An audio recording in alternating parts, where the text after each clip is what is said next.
What's up, Tyler?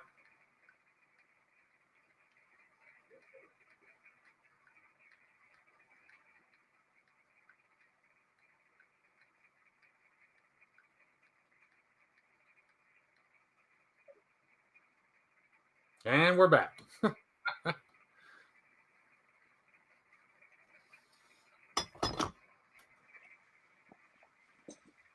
There we go. Hey, dude. Huh? Sorry, I didn't mean to make a pain in the butt. I was just going to Oh try to no, keep you company. the only reason I went through YouTube was to see if I could make it vertical, and I couldn't figure it out anyway, so it didn't matter. Okay. Well, I'm just trying to keep you company. Oh yeah, I appreciate it too. I didn't have a whole lot to talk about, but I just wanted to kind of touch again on the, the whole deal with the Joke Wolf and all that shit. Gotcha. But I'll be honest, we'll talk about it right here on air, dude. I still think, and you be honest with me, I still think that the Thug at 3/4 inch longer is the much better looking design. I would agree with that. Yeah. I offered that. I told him, hey man, I'd be glad to make you a Thug instead. And some people were fine with that. Some people, accepted that. But Paul and Snot Rag both wanted K390 Joke Wolves, so that's what I'm doing. I'm going to offer a few more.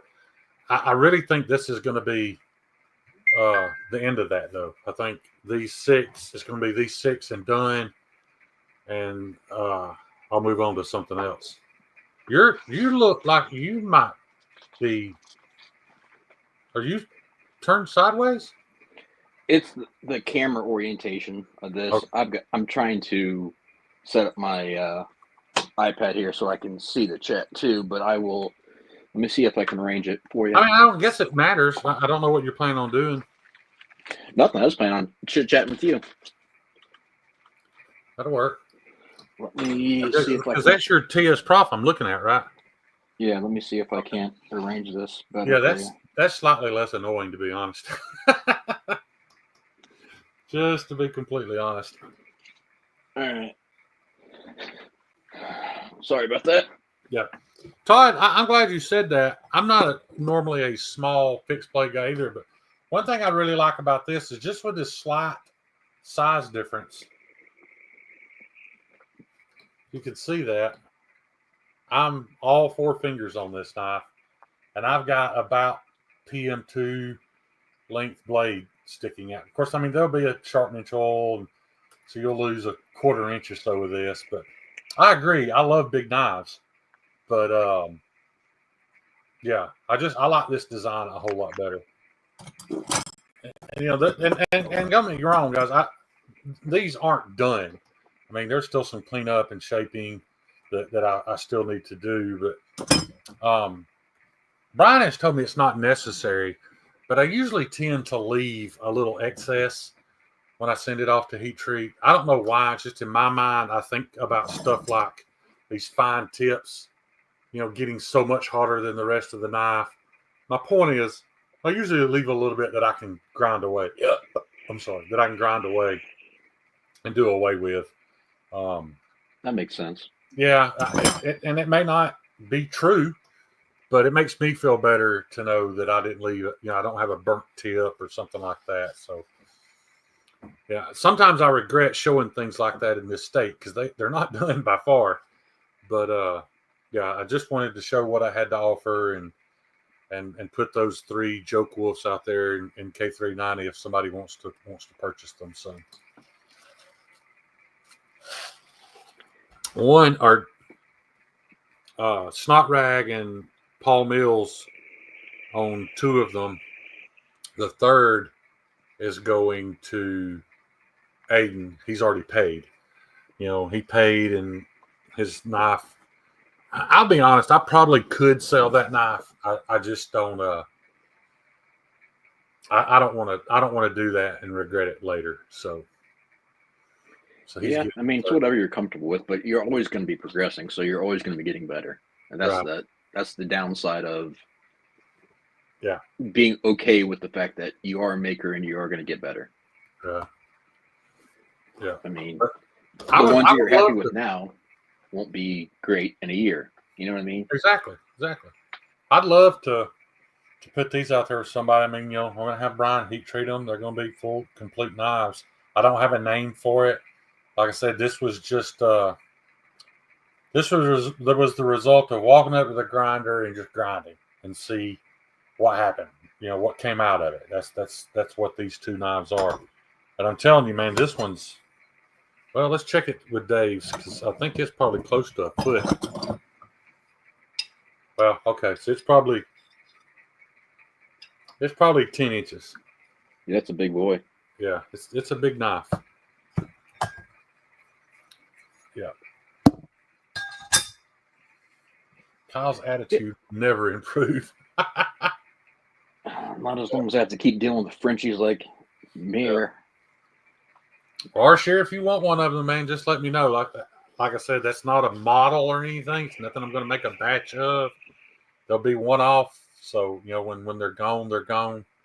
It and actually, there's a knife I haven't shown yet because I haven't nailed down the design yet. But these are the origins of that knife. These, I did this and then I did another one and changed stuff and I've got one at Heat Treat now that I'm going to make for myself. I'm making for myself, and I'm sure there will be some changes to that knife before I actually release it. These are the origins of the bitch. This is not the final product. These were just kind of prototypes leading up to the bitch. So, but man, they'll make a great knife. It won't be the end product, but these were the steps to me getting there. Yeah, I mean, and like I said, you're always going to progress. Like, I'm not happy with something I looked at for me from a year ago, but Yeah. the key is to never settle and always get better. Yeah, and Cheeto, you're correct. Well, and my mindset was 810, the Contigo, which is kind of the bigger brother to the Contigo, and I know y'all might not see it, but Kyle and I talked about it. I kind of had some CKF Evo inspiration going there too. With that, with the sweeping spine and the reverse tanto. I know this doesn't look exactly like a CKF Evo, and nor would I want it to. But those two knives did kind of inspire this. When I did the first one, I want to be. I'll be completely open here. As big as this is, guys, I just cut 1.5 inches off of it 30 minutes ago. Like it had this whole other tail on the end of it that it was too much, man. I mean, as you can see, I'm 4 fingers back here. I can almost get 2 fingers. So there was too much handle. So I removed it because this knife was a full 12 inches. What the hell you got going on the tip? The tip? Yeah. What do you mean? Or like the swedge area. I can't see. Is that like a false swedge or is that actually just fully? Okay. I'm not sure what you're talking about. With the shadow, I couldn't tell if that was a Oh, false. okay. If that was a Yeah, swedge and this or is, if that like I was. said, I don't finish them before heat treat. Like if you look at that, man, that's No, not. yeah. I just couldn't tell with the shadow. Yeah, you can see that's not even straight. I mean, you won't get it like that. I always just leave a little to clean off after heat treat. But yeah. I think there's a wire burr sticking off that too. I don't know if you can see it. Can you see that? There it is. You see that wire sticking off? Yeah, now I do. Yeah, see anybody interested in those, man? They're kind of prototypes to something else that's coming. I'll do a good heat treat on them and make somebody a good deal on them. Nice. Cheeto and I still have it. We're still not square, to be honest with you. My plan was to make Cheeto a thug because he bought one of my original knives that I only made one of, and it's fucking ugly, dude. Kyle, you know the one. Yeah, I know the one. The pointy Warncliffe. God damn, that knife's ugly. It looks like a Camaro Z28 in the front and a Volkswagen Beetle in the back, and nothing flows. And I didn't do a very good job making it. And Cheeto paid for it anyway, and refuses to let me buy it back because he wants to hold it against me one day. So, yeah, I can't say I blame him, but yeah, if I'm not mistaken, it's similar to this, is it not? Why would you pull that out, dude? God, it's ugly. And it's even more embarrassing when you know what I was shooting for. All I was thinking was Yojimbo without the goofy little hump. The problem is when you take that hump off, it's even uglier. Believe it or not, if that's possible. It's and like of course, the Yojimbo without the yo. Show that to me again, dude. I forgot how bad it is. Yeah. Yeah, it's not pretty. No, it's not pretty. It's functional though, and it actually, I mean, it's reasonably comfortable in the hands. Yeah. So it's not hateful. Yeah, it was just I didn't think, if you're angular in the blade, there needs to be some angular in the handle to match that. Just like they do in a car. You can't be angular on one end and round and bulbous on the other. Yes, Arshir, both of these are in Nitro V. They'll be at 62, 63 HRC. And this is still your learning phase, though, man. You can't. Yeah. Can't get too hard on yourself. I'm not super embarrassed by it. I'm looking forward to looking back on all this one day and thinking, man, all of that was horrible. But what did your thoughts say? Tyler agreed with him, so it scares me. Yeah, anything those two agree on. I wanted to give Tyler or Mad Yoko. Is it Yoko or Yako? Do we know how he wants this pronounced? Anyway, I want to give it's Yako, but I call him Yoko Ono. Okay, I want to give Mad Yako a shout out, guys. I put it out there to several people, and I put it out there publicly that if you have a knife design that you have any hopes, dreams, whatever of making or selling, but you can't make, that I would be glad to make you one as cheap as economically as possible so that you can show it, you can promote it, and if you can sell it, then we'll make some of those. Guys, I don't have any, I'm not dreaming that any one of y'all are going to sell 500 knives and I've got to figure out how to do that. But I'm thinking, if you can sell 4 or 5, 10 of them, whatever, I can help make that happen for you. And Tyler was the actually first one to, even contact me about it. A lot of people said they liked the idea, but no, I haven't heard a word from anybody. But I'm making 2 knives for Tyler, one for him, one for his brother. But the main thing is so that he'll have something to show. It's his design, 100% his design. And, if you guys are interested in it, you can get with Tyler. We can get it made. Tyler can make a little money. It's a way for anybody to do that. Now, if you want something absolutely production perfect, I think it's pretty well known. That's not me yet. So you can look at other avenues. But if you got a design you want to get out there, man, I'd be glad to make it for you. I'll cut you as good a deal as I possibly can on the prototype, which the prototype will be a functioning knife. And then if you want to promote it and see if you can sell some, it's a way to do it, man. And even if you sell one, guys, it'll feel good, to know that something that you designed and created got made in the United States and somebody could purchase it. So, well, it's also not like you're not putting out junk. Right. Yeah. I mean, the ugliest knife I've ever made was, it's a functioning cutting tool. Yeah. And what I'm saying is, yeah, you may not be production level, but you're not, right, throwing a file and some handles together either. You're actually doing good work. Yeah. If you're down to try my Bowie design, go for it, Shane. But I want a hollow and a fuller on it.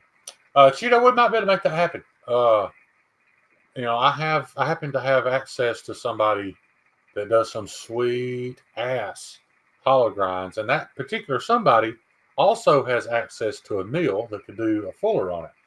So it would be more of a collab. Now you would ask yourself, well, why wouldn't I just go to that guy, the guy that can do the two important parts? This is why. He has no interest in making fixed blades for anybody. It really is mind blowing, guys, when you think about it. Dave could be throwing together fixed blades and selling them for easy $500 a piece, and he couldn't make enough of them. He doesn't have any interest in doing that. He would rather help me and my business than make a few bucks. So, Cheeto, if you're interested in that, dude, we can make that happen. Dave is extremely talented, and it's amazing to see how giving he is with it too. Yeah, he's the most selfless human being I've ever met. Because if I was sitting on his talent, his equipment, his know-how, yeah, I mean, I wouldn't be doing work for anybody. I'd be making extremely expensive fixed blades and selling them myself. What's up, DH? How you doing, buddy? Yeah, he definitely could. Yeah. Kyle, I need to get DH's email address from you. I have no way of contacting him. Okay. I'll send it to you after the stream. Okay. So he asked about a knife. I've got one at Heat Treat made for him, but I don't even know if it's what he wants. So right now his name's on it. I mean, he's not obligated to buy it. But I made him an empty that I also met over at SOE.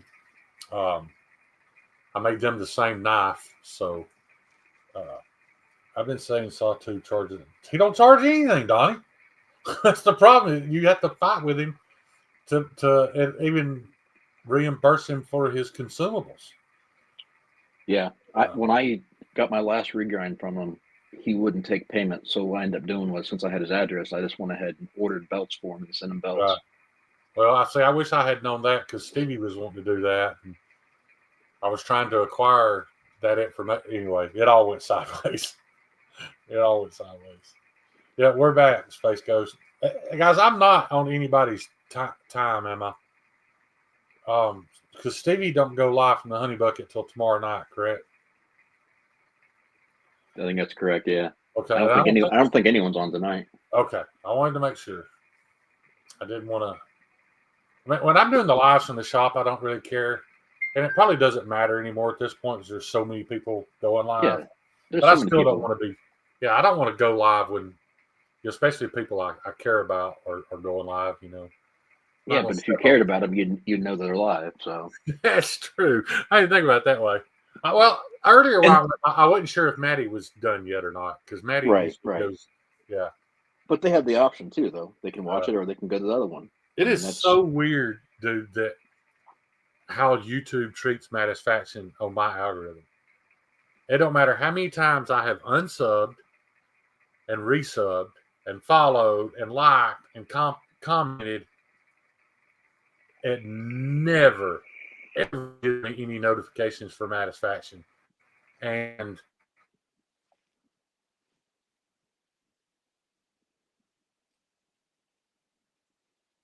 we're frozen.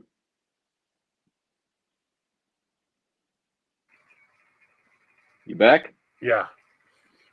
What I was saying is I had to search. I had to type in Mattisfaction completely. And when it pulls up his channel logo, when I hit it, it will take me to the live stream. But it's more steps than I have to go through for anybody. And there's only 2 channels that it's ever done that to me, and I couldn't fix either one of them. And that's Mattisfaction and Lefty EDC. Needless to say, I haven't typed in Lefty EDC in a long ass time. But so I have no idea when the last time Mattisfaction put out a video. I haven't seen a Mattisfaction video other than a said faction, and I'm going to say 2 years, because I mean, I'm not thinking to search for it all the time, and because it's never in my feed, I never see it. Well, there's an easy way to fix that, though. What's that? You unsub and then just don't sub again. Oh, you think it'll start putting it in there if I don't sub? No, you just don't have to worry about seeing it. That's the thing. I'm not seeing it now. Oh, you just don't go back there at all. Yeah, I guess I could do that. But and it was weird. Like, not it's been a few months, maybe even over a year. There were several channels that I unsubscribed to, and it's like my algorithm acted like they never existed. Like, dude, I have not seen Mike Imler's name or anything to do with him in 2 years. Yeah. But I'm not going to mention the other channels. There's a couple that I unsub to that I still constantly get notifications for, even though I unfollowed them. When did I do that? About a year ago as well, and then I just slowly started adding them back in. But yeah, and I mean, and some of it's not personal, dude. It was just that there was so much, and I'll just come out and say it. Like, Everyday City Carry, I don't watch Ray's stuff. I like Ray as a person. I don't watch his stuff though. And when I unsubbed him, again, I never see anything. Him and Imler both just disappeared completely. But there are other channels that unsub to because I was just subbed to too many channels, and the notifications were so deep that some stuff I wanted to see was getting buried. Yeah.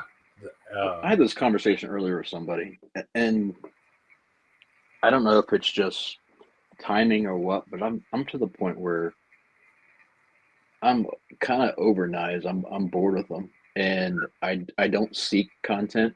I haven't watched someone's content in months. I watch lives to go in here and chat with people and have fun, but like, I'm not interested in every latest and greatest drop or every single night that comes out. Like, it just doesn't matter to me. So I'm really out of the loop on the latest and greatest as well. But my passion for knives hasn't gone away. But my passion for knife content, which equals a guy trying to talk me into buying something, I've lost that completely. Like, I don't have an issue at all watching said Stevie talk about something that he just got, whether I want it or not. Even if I'm not interested in that knife at all, I like hearing him talk about things that he's gotten recently. But I've never felt like he was saying, hey, you should buy this. It'd be cool if you own this. I've never felt that way. So I can still watch his content. But no, yeah. Absolutely. I get that. And there's people that, like, see, you can tell genuine excitement in their tone when they're actually trying to show you something versus trying to sell you something. And he doesn't do that. Therefore, that's why I still am sub to his channel and watch stuff. Right. But, like, I don't want to be promoted to, because I don't need someone's advice on what I can and can't think is a good knife. Right. I did at one point in time, and I can tell you now, probably the first, once I got into YouTube and discovered knife YouTube, from that point on, probably the first 50 knives that I bought, probably 40 of them were on Jared Neves' recommendation, and the other 10 were on Love Them Knives recommendation. But I'm not at that point anymore. I don't need them to talk me into buying a budget knife so that I can show up and tell, I got my Civivi, yay! Right. And hope that everybody gives me that post-purchase affirmation. Correct. And that's what I was going to say. Part of that is I was looking for. You're still learning what you like at that point, and you're in that honeymoon phase of just getting things, and you're also into the point where you buy something because you want to think that you got good value for your purchase, so therefore you are seeking that, affirmation, confirmation. Yeah, even if you don't realize you want it and need it, you do. Everybody enjoys, a pat on the back. Hey, man, you made a good choice. Well, yeah, I mean that's just human nature, but it also gets to the point when you're trying to keep up with the Joneses and catch every drop that it's unhealthy. You're spending money on stuff you don't need. I think you were unhealthy when you got there, though. I think all of us who fell into that were searching for something already. I could be wrong. I'm not a psychiatrist, but I think we were probably all a little unhealthy before we fell into that habit. I'm not disagreeing, but the continuation of it to the point where, you know, every single week you got to have multiple packages for multiple drops. Yeah. That is unhealthy. Civivi affirmation. That's right, Mearsall. I was a victim of it too. I fell into it, you know. I mean, we all at some point, but that's partly why my passion for the hatred of shilling exists, is because these people who get into the game and they get into the hobby don't know better and are being led astray solely for the fact of trying to make a buck off of them. Yeah. Yeah. Drink water, those are good choices, man. I like both those knives. Different reasons I like both of them. And, you know, there's shitty things people can say about, but man, there's not a company out there that makes a knife that you can't find something shitty to say. You know, we all like to pick at Brant, but dude, you know, Brant chose a path. Brant is a knife collector, a serious knife collector, more serious than a lot of us. Yep. And he picked a brand that spoke to him. And man, more power to that guy. You know what I mean? How many Henders do you own now, Brant? Like 50 something. Yeah, it's over 50. Yeah, I mean, I like picking at him about it. He takes it a little too personal. I think a lot of us pick at him a little, trying to thicken his skin up a little bit so he don't take it personal. 55, there you go. Yep, absolutely. That's an impressive collection, buddy. The only thing, I told this to Brant a long time ago, there's nothing wrong with loving something. The only thing is to still be objective about it. You know, nothing is perfect in this world. Nobody is perfect in this world. So be able to take criticism with it and understand that that's somebody's opinion. Yeah. Going to spark up this Blackwork Studio Killer B stick. I don't know what all it is. It sounds cool, but I don't know what it is. It sounds like some type of pretentious drugs. Probably. In case you guys didn't know, Donnie's really good at doing drugs. Yeah. I have picked at Brant for the sole purpose of thickening his skin a little, you know, to get him to try to. Oh, it's a cigar. That does sound special.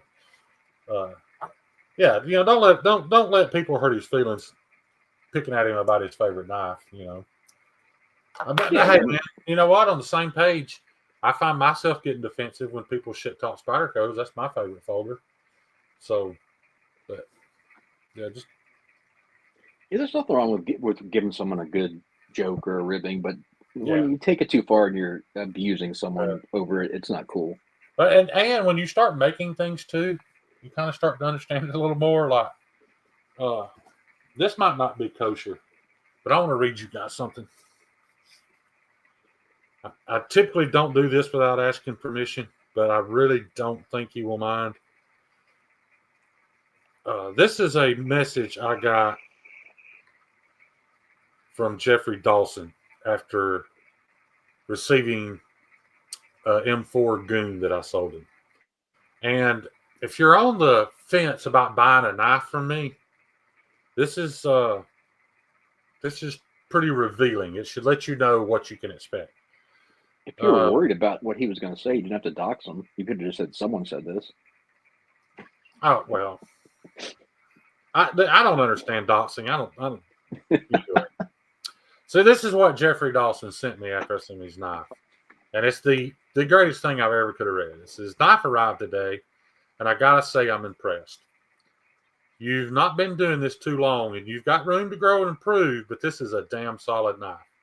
As always, Kyle turned it into a flipping razor, but your work is really good. The handle is just a little small in my hand, but thanks to the grooves, it's damn near impossible for it to slip from the hand.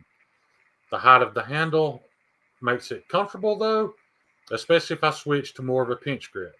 One thing you might consider, hitting the side jimping with a Scotch-Brite just to soften them a touch. He's 100% correct. The plunge is a little asymmetrical, but that's just being a nitpicky SOB. The more you do, the better they'll get, and it's really not that bad now. Fantastic job on the grinds, though. The blade looks fantastic, and you've got the geometry dialed in. Needless to say, I'm impressed, Shane, and I really feel like you've given me a damn good value here, and it's much appreciated. That is the greatest critique and compliment. I couldn't buy that. That's spot I mean, on too. Yeah. I mean, I've seen all of your work, and that is spot on. Right. Let me answer this right quick. Somebody's wanting one of the bitches.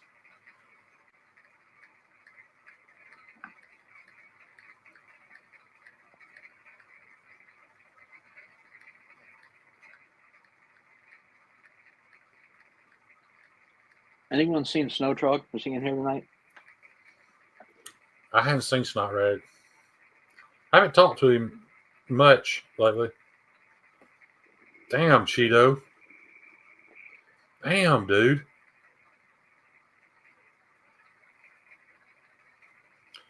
Cheeto's got a talent, y'all. He's got a what? A talent. Cheeto's design language is badass. So you tried to say talent. Talent. What'd you think I said? Talent. Yes, Cheeto's fucking talented. I'm not going to show it because I have permission, but that design he just sent me intimidates me a little bit. Yeah. I think Marco had it. He's a talent. Yeah, talent. Yeah. Well, so just to catch y'all up, both these are gone. So first two people that answered, they were there, so they're gone. Yeah. Well, there you go. Talent. No, it's not the Serrano. I was a big fan of Serrano, but I'm even a bigger fan of this, and I'm not a Tanto guy or a clip point guy, but this that I just received is Speak of the devil. There's Snow Trog. yeah, look at there.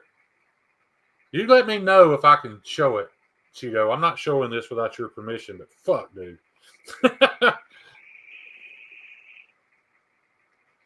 Yeah, and I'm on.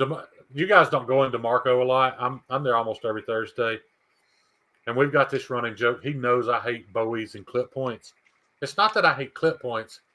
It's really not that I hate clip points or Bowies. It's when they swell out at the clip. You know how some of them will be like 1.5 inches at the Ricasso. They'll come out and swell up, and then there's the clip. Kind of gives it that scimitar. I think they call it, when it's really defined, I think they call it a Texas Bowie. I despise that. I think that's ugly. I understand it's for a reason. It adds some weight out the end for chopping. I get it. And if I needed one, I'm sure I would be glad I had it. I just despise the way it looks. You're talking about the ones that look like an elf shoe? That looks like what? An elf shoe? I don't know what an elf shoe is, buddy. Elf. Like Santa elf. Oh, yeah. Shoe. Yeah. Okay. Yeah. I don't prefer that style either. If Cheeto lets me know, I'll show that. But that is a badass knife. And now I'm gonna have to think about it a couple of days. There's some designs that are just so good when you look at them, you're like, man, I really don't want to fuck that up. Yeah, Marco brings up a good point. What the fuck is an elk shoe? I don't know. That's why I was like, what is he saying? An elk shoe? Who's elk? Who's shoes elk? I don't know, Crispy, but I wouldn't fuck with him. I'll tell you that much. That's like a guy that rents pigs. You know why you don't fuck with a guy that rents pigs? Because a guy that rents pigs would be fucking hard to stop. Hats off. I'm doing a giveaway right now. First person that tells me where I got that from. We don't rent pigs. A man that rents pigs would be hard to stop. First person can tell me where that came from. I don't know what I'm going to give away. I'll find something to send to you. Dr. Drew, dude.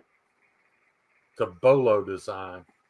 DH, I'm not sure what that is. I'm not sure what that is.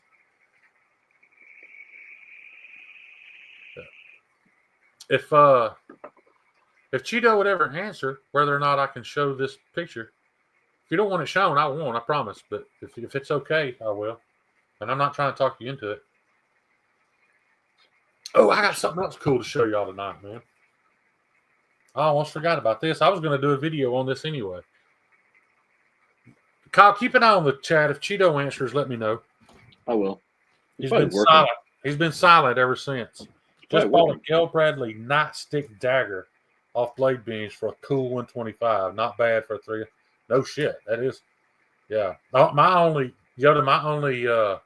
knowledge of Gale Bradley is the Gale Bradley Spyderco, which is probably going to be the last Spyderco I purchase, or at least the next. But I want a M4 Gale Bradley bad. Problem is, Space Ghost, I don't know what his name is this week. I'll just try the Cheeto. I'm not even sure what he's going by this week. Brant, those aren't jeans. Those are really long denim boxers.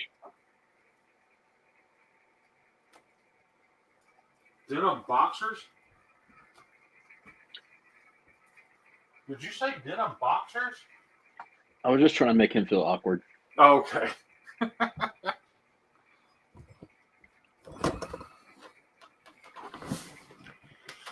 Is Kyle going to do anything yet? No, he's just here for moral support. I guess Cheeto. Oh, there it is. I'm here, but I has to lurk. Well, you could have just answered the fucking question, Cheeto. Can I show the design or not? No pressure, but I won't show it unless you tell me I can. Tina, I got something for you to do.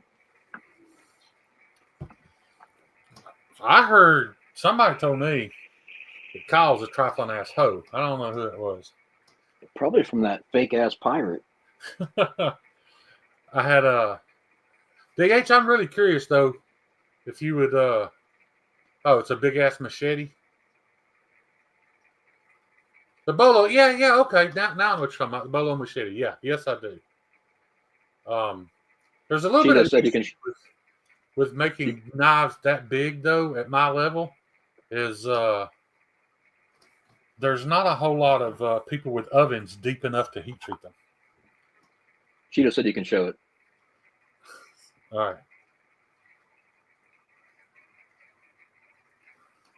Look at this badassery, dude. I don't know if camera to camera it's going to relate to how serious Cheeto is with his design work. But I would love to have that.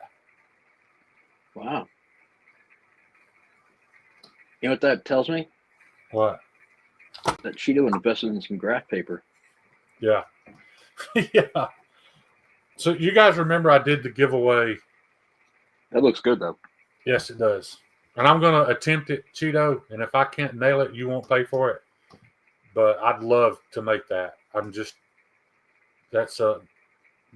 sure you know because you drew it. There's a lot of technicality to that. Anyway, you guys remember the giveaway I did where if you bought anything off of P&W Fun Stuff's page over at EDC Roundtable, I'd give away a knife. We did the giveaway, and Bluminati Ninja being the top-notch dude that he is, DSKFS'd it back to P&W. Well, what gave me that idea was I went there because nobody had started a GoFundMe or anything to help the guy out. So I went there to buy something, anything, to try to help him out. And I don't buy ink pens because I almost refuse to write with anything other than a Pilot G2. So those weren't for me. But he had something on there that did strike my interest, so I bought it.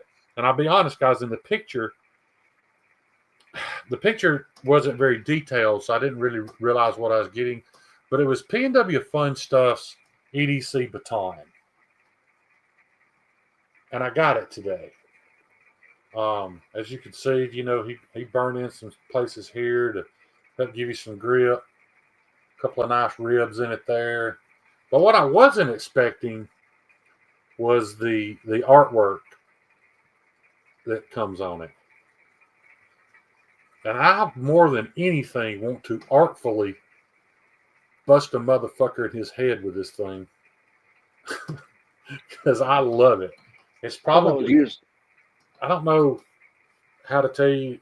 It's nearly as long as my entire arm or forearm. So it's a good length. It's pine. I don't know how tough pine is if you would hit something with it. I think you would have to hit somebody full force with this, though. I don't think this is a skull crushing type implement. It's just a really painful get off me type instrument.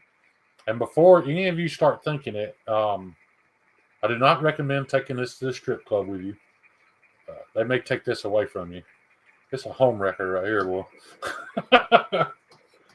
But it's very well finished. I mean, let me get up closer where you can see some of the detail in his artwork there.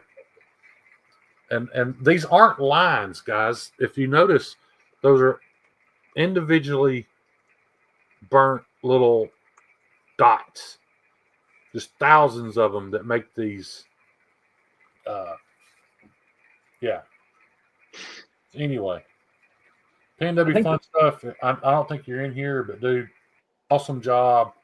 I think I gave $35 for this, guys. I wouldn't have cut this stick out and shaped it for $35, but for what he did, with the artwork, it's an absolute steal. Stippling. There you go, Marco.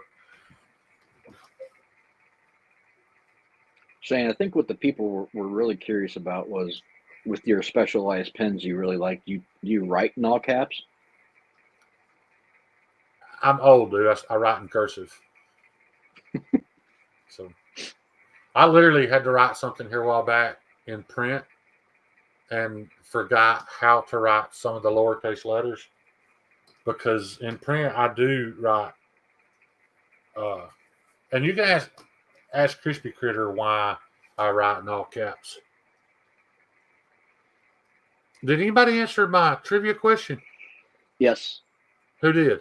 Mad Yoko got it. What did he say? Lonesome Dove. Awesome. Tyler, you're quickly climbing the ranks to one of my favorite people. Lonesome Dove. Why that sign was on that building, I've gone back and watched it 1,000 times. That has nothing to do with the movie. But on the front of this Western building, there was a sign that said, "We don't rent pigs. A man that rents pigs would be hard to stop."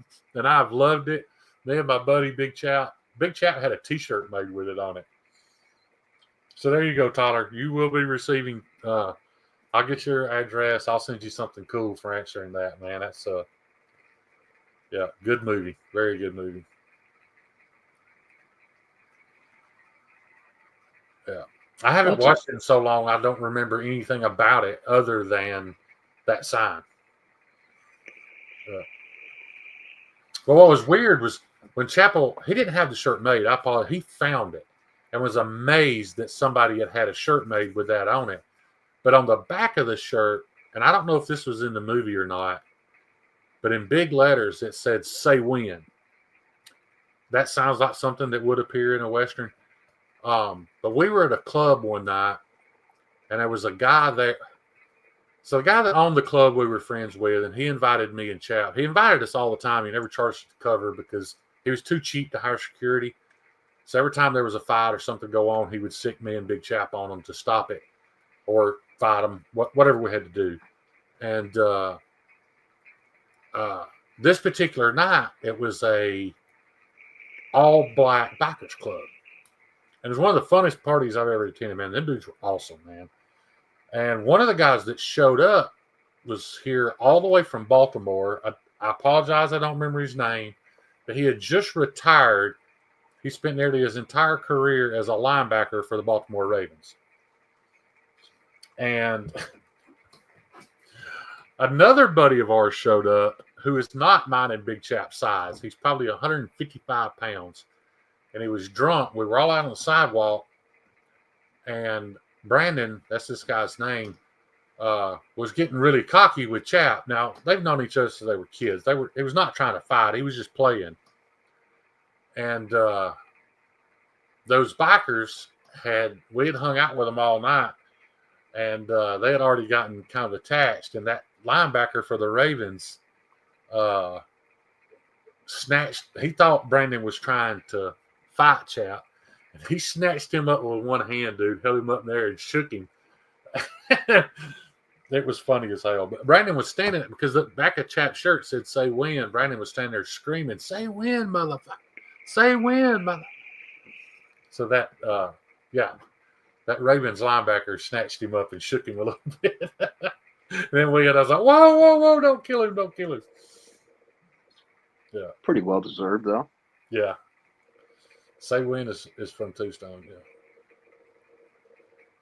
Kyle, this isn't a tutorial in rebuttal to that sharpener ain't going to use itself. I love when Donnie tries to type smart.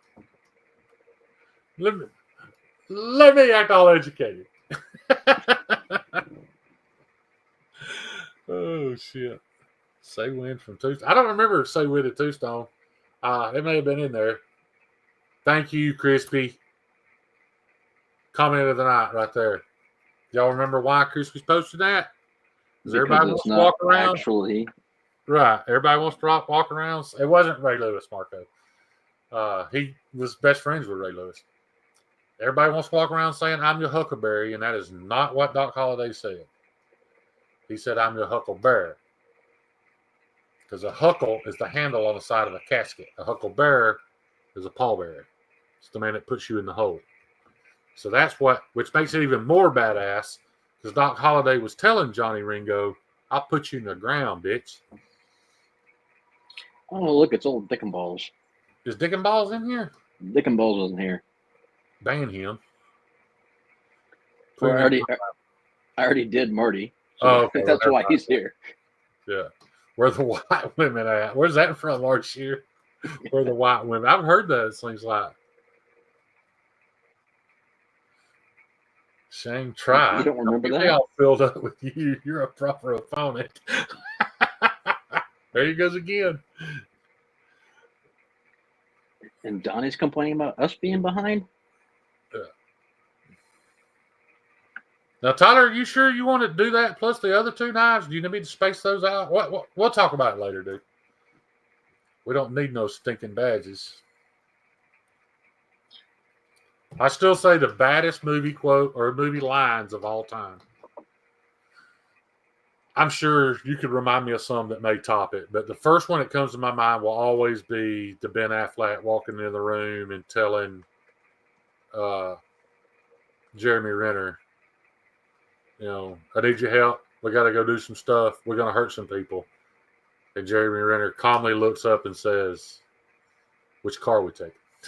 He didn't question anything. Just want to know what car he needed to get in. Can you imagine if they made Blazing Saddles in 2025? It'd be like 3 minutes long.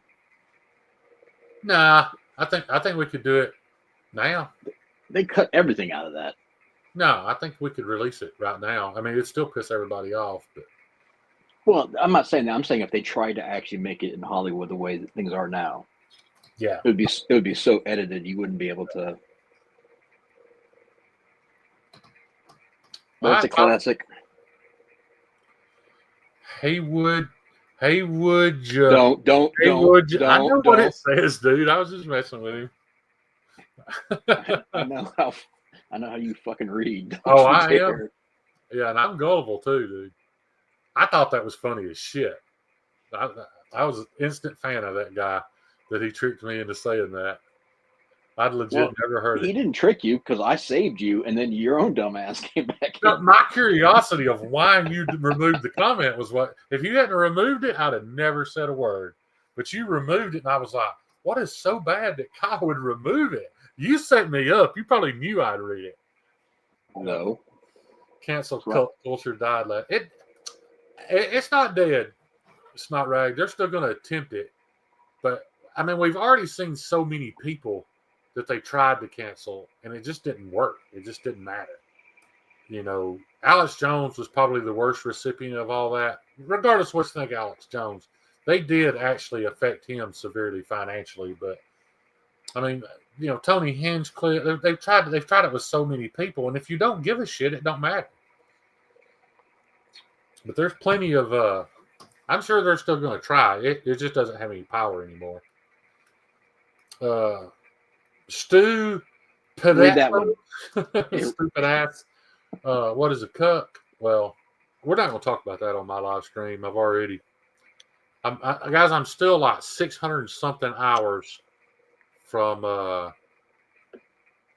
reaching monetization, and I know this is a kind of a shilly request, but if all y'all would like, over the next couple of nights, just go to my channel and let the playlist play while you're asleep. I just want it back out of pride because YouTube took it from me, and so I'd really like to get it back. Plenty of money. Whoa, there was Mearsalt. There's so much money that's been made off hate in the past 4 years. It's ridiculous, man.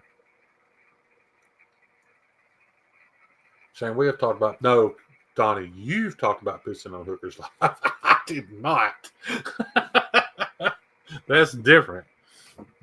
If you talk about it, get my channel taken down, then I get to blame you for the next 4 years. Haywood Jablomi said Rochambeau is a cuck.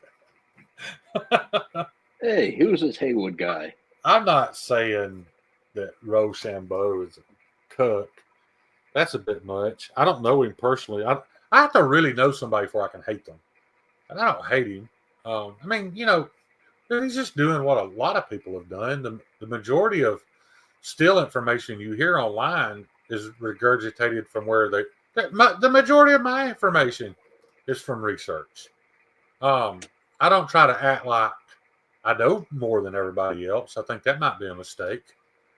But yeah, I mean, if you don't own a Catra tester and an HRC machine and have laboratory quality testing, you probably don't know any more than the rest of us that's read the results of all that. Here's the thing. I will say 3 words that good life advice, but also especially for the internet. Yeah. Trust but verify. Right.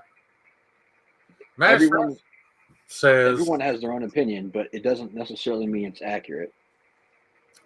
Mattis Fashion says, can we get a numerical list of the people you do hate? What number is Stevie? Stevie will never be on a list of people I hate. Stevie's my brother, man. I and Stevie have a special friendship, and I'm okay with that. I'll share, but there's 3 or 4 people in this community that I've told things I've not told my therapist, things my mother doesn't know, things my wife don't know, and Stevie's one of them. That doesn't take anything away from relationships I have with other people. You just get comfortable enough with certain people. You get comfortable enough that they're not ever going to hold it against you. And you can share things with them. And Stevie's one of those people. Kyle's one of those people.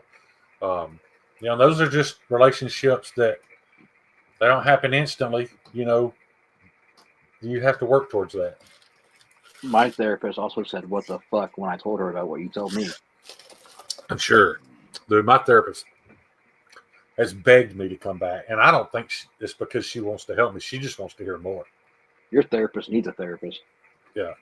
Yeah, Patina's one of those people, man. I've shared things with Patina that I've not shared with any other people in my life. Yeah. You just have to have that trust that they're not going to, hold, things that you've shared about your weakest moments. They're not going to hold those against you in public. There's not a whole lot of people that will do that. Most people, first opportunity they get, yeah, they're gonna use it against you. Tina's a pretty cool chick. Yeah. I will say this though.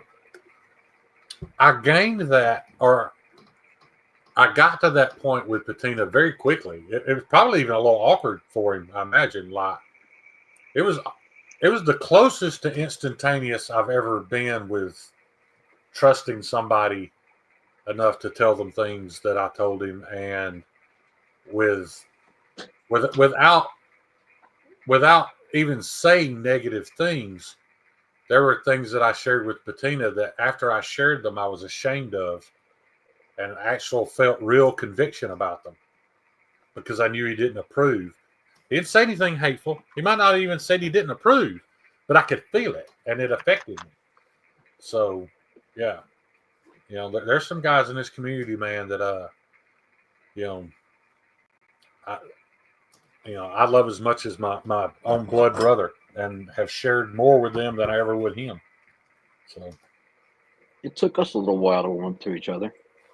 yeah, I hated Kyle. I couldn't stand Kyle in the first I minute. hated you too. Because we were both trying to be the funniest guy in the room, and we hated each other for it. Well, I also hated you because I was trying to be nice because you were a regular, and I was trying to become a regular. So I was like, "Hey, Shane," and then you just never fucking respond. I was like, "Fuck that guy." Marco Booze was not involved. I'm 53 years old, guys, and you can make fun of me if you want. It may be embarrassing, I don't know, but there's a couple of guys in this community, that that I will toil over something for a week and literally let it just eat at me to the point that it's harmful. And when I get ready and brave enough to talk about it, and I reach out to those people, I don't know what I'd do without them, man. Stevie. One thing I say about Stevie, something happened one time, and it has made me respect his opinion. I ask his opinion on lots of things. And I don't remember the situation. I don't remember the people. I don't remember any of it. I just remember I reached out to Stevie because there was some type of drama. And I was like, hey, man, could you talk to this guy about this? And he immediately was like, no. It's not that I can't. I won't. You need to handle that. And I was mad as fuck for about 5 minutes. I was like, well, fuck you then, because I was wanting to get out of something that as a man I needed to do. So I was wanting to dump it in Stevie's lap. And he just immediately, without any apology, without anything, he was just like, no, I won't do that. And I have respected Stevie Phillips more from that than anything he's ever done. So now I know if I'm questioning something, especially if I'm questioning my morals on something, I'll call Stevie and like, hey man, this is kind of eating at me. What do you think? I know he's going to shoot me straight. If I'm in the wrong, he's going to tell me, hey, Shane, you're being a big, whatever. So, that's why I tell him I love him when I get on, Well, that must be nice. Yeah. Yeah. Me and Kyle talk damn near every day. I've gotten to a point now where,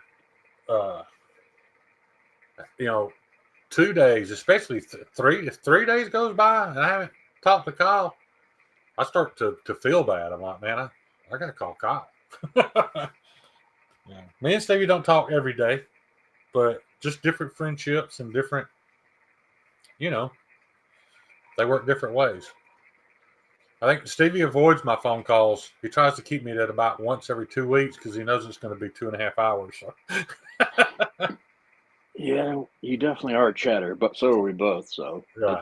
It ends up turning into that. Dude, there was still nothing funnier than during Knives Live. Was 2 years ago when we were on the phone like at fucking 5 a.m. We were both so slap happy trying to stay awake. Yeah. And I don't even know what we talked about. We just kept giggling for like an hour. There is something funnier than that. The night that I called you high. Yeah, that is true. Yeah, that was pretty funny. All this dick sucking is making me sick. Sorry, Gary. We just, men can talk about their emotions. It's all right, buddy.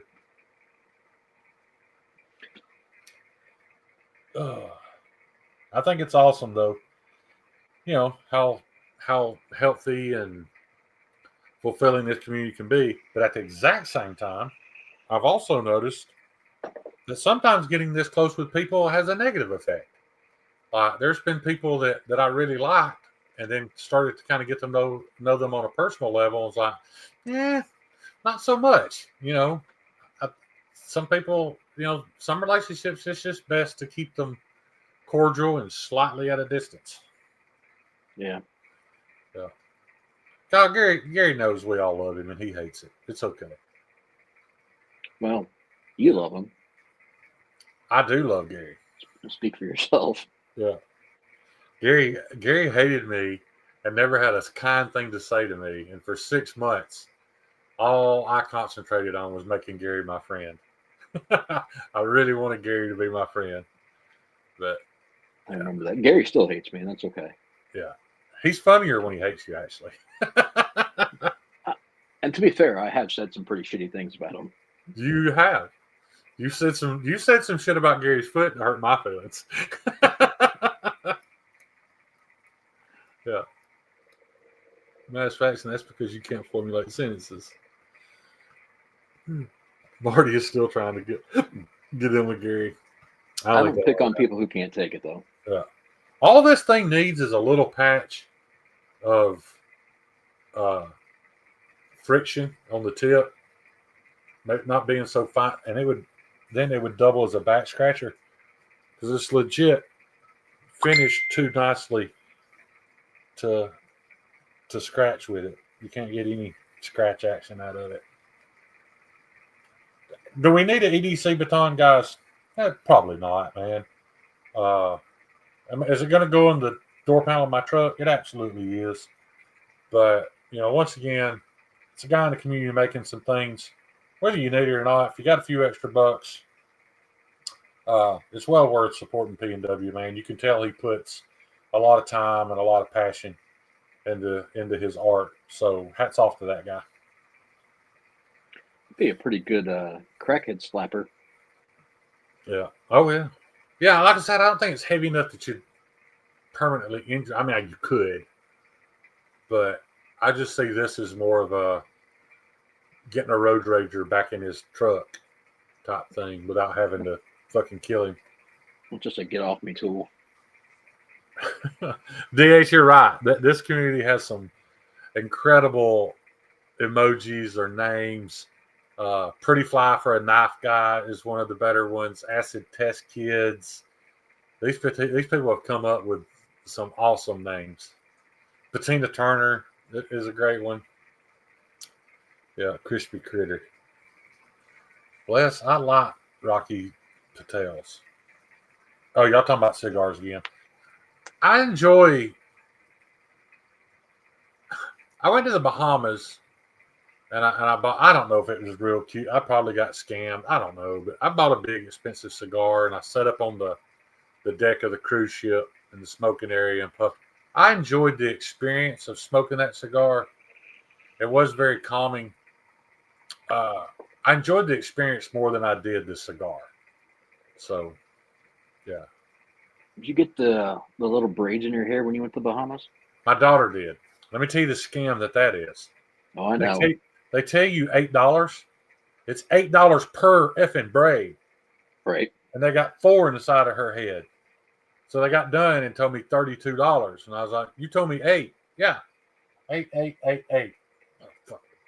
But that same chick did help me out because when I asked the guy if he could get me a Cuban cigar, he came back with something the size of a cigarette, and she told me not to smoke that because it would make me high.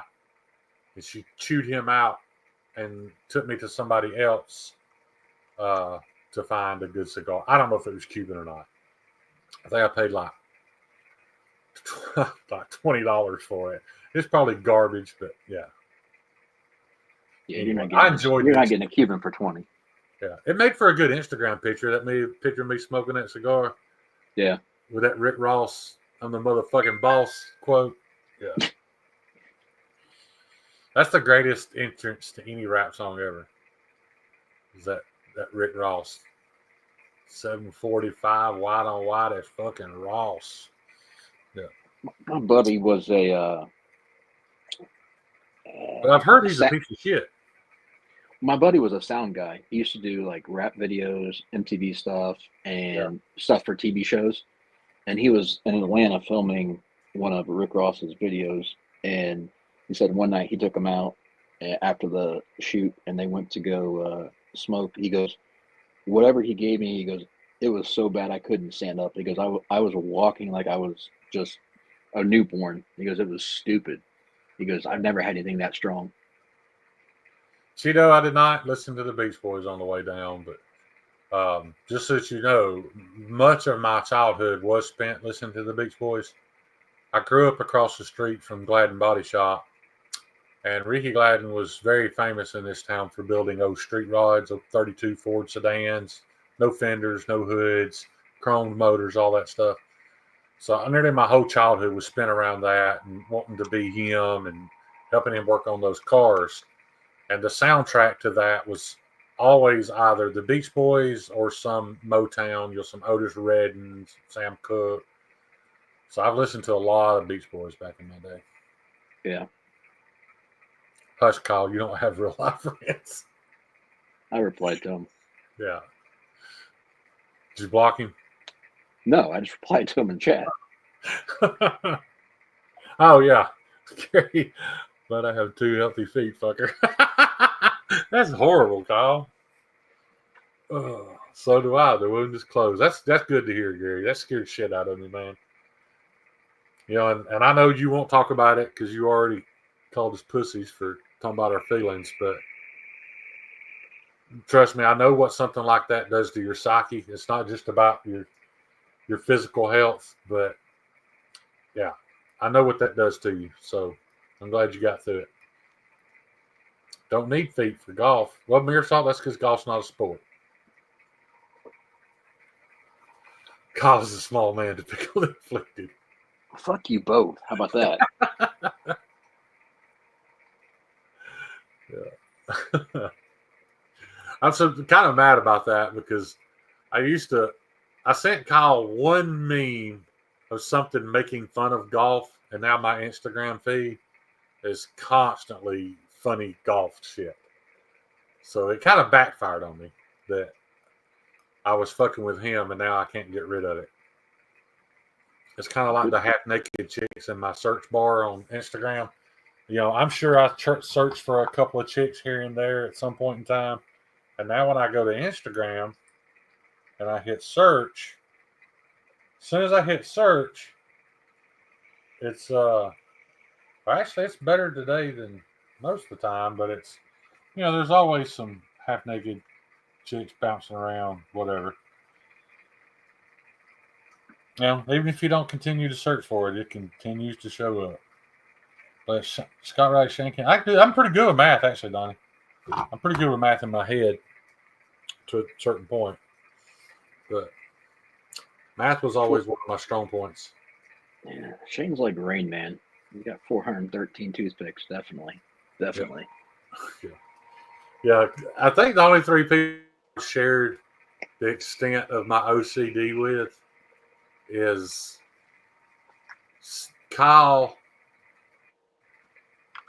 some with Stevie and some with Patina, but Kyle's heard the worst sides of it. It's fucking hilarious to hear me say it out loud. If you guys knew what I struggle with or what goes through my mind every day, it's a damn wonder I can get anything done. I think that the best example of it is when if I drive from my house to any location in town, I have to come back the same way because on the way there, I'm counting the driveways on the left and the right-hand side of the road. So as long as I come back via the same route, they equal out.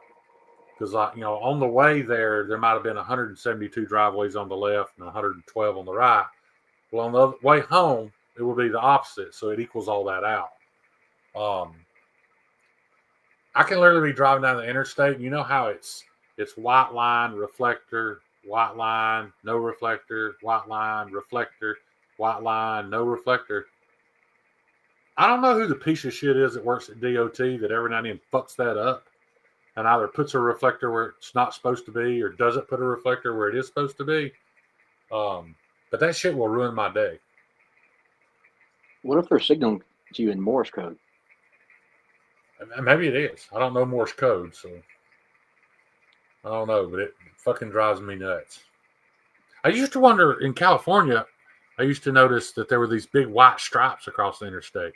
I don't have anything left to give away, but if anybody's from California can tell me what the big, wide, white stripes that they painted across I 5 and probably every other interstate in California were for, I'll shout out your mama on her birthday. Patina, you better know this. You lived there your whole life. You better have this answer. I only encountered them on I 5 a lot. Just a big, bright white stripe across the interstate. In some areas, they're accompanied with a sign. And the sign doesn't tell you what the white stripe's for, but when you realize that the sign accompanies the stripe, you'll get it. No, it's not do not cross lines. Yep, Todd Carr got it. It's so the traffic plane will watch you cross that white line and time you to the next white line and know that you're speeding, and they will radio a car to come get you. Tina, that's a perfectly correct answer for the absolute wrong white lines. I'm talking about the big 10-foot wide ones that run from one shoulder of the interstate to the other. But yes, they're used to record your speed from airplanes. California. What, next Patina's going to tell us that he uses turn signals? Yeah.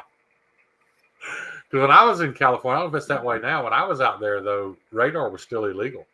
I don't know if you guys know this, but there was some constitutional arguments over whether or not radar was legal.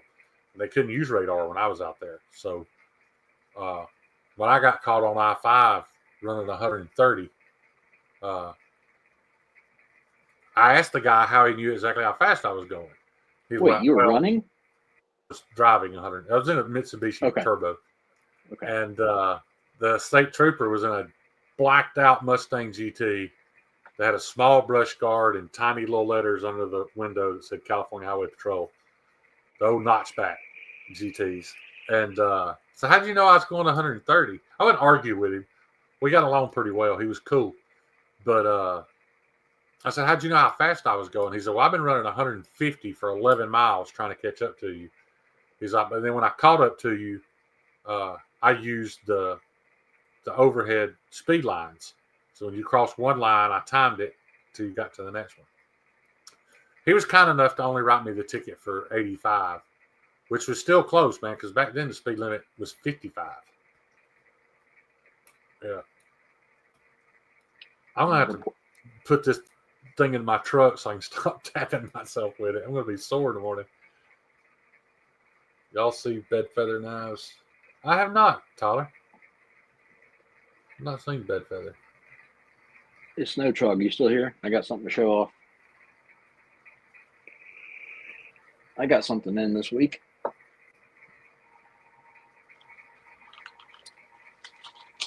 This is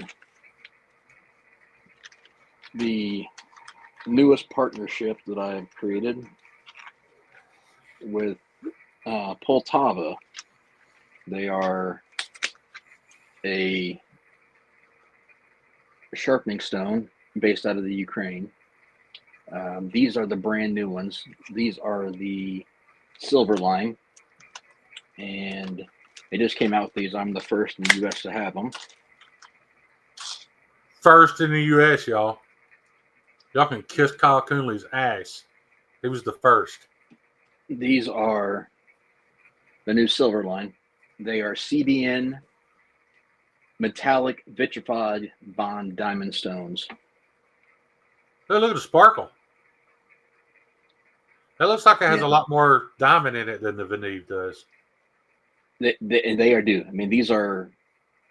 I'm interested to try them out. I just got them in, so I haven't tried them yet, but they look very, very solid, very quality. So I just got some of these in, and then I also got in their bronze line. That's the. So these are just levels of quality and price? Yes. And I do not have a link, so Steve, you can kiss my ass. So only, hey, It's only shilling if you have a link tree. And then the Pro Stones, the expert ones. So they make them in different. These are all CBN, by the way. So they make them with different. So the Pro line is resin bonded, and the bronze is just metal, and then the silver is bronze. I'm sorry, silver is metal and vitrified. So here's the. That's which is the best. It depends on what you're using it for. So Okay. like the silvers will cut and polish the best overall. The bronze will cut faster than the experts, but the experts will polish better than the.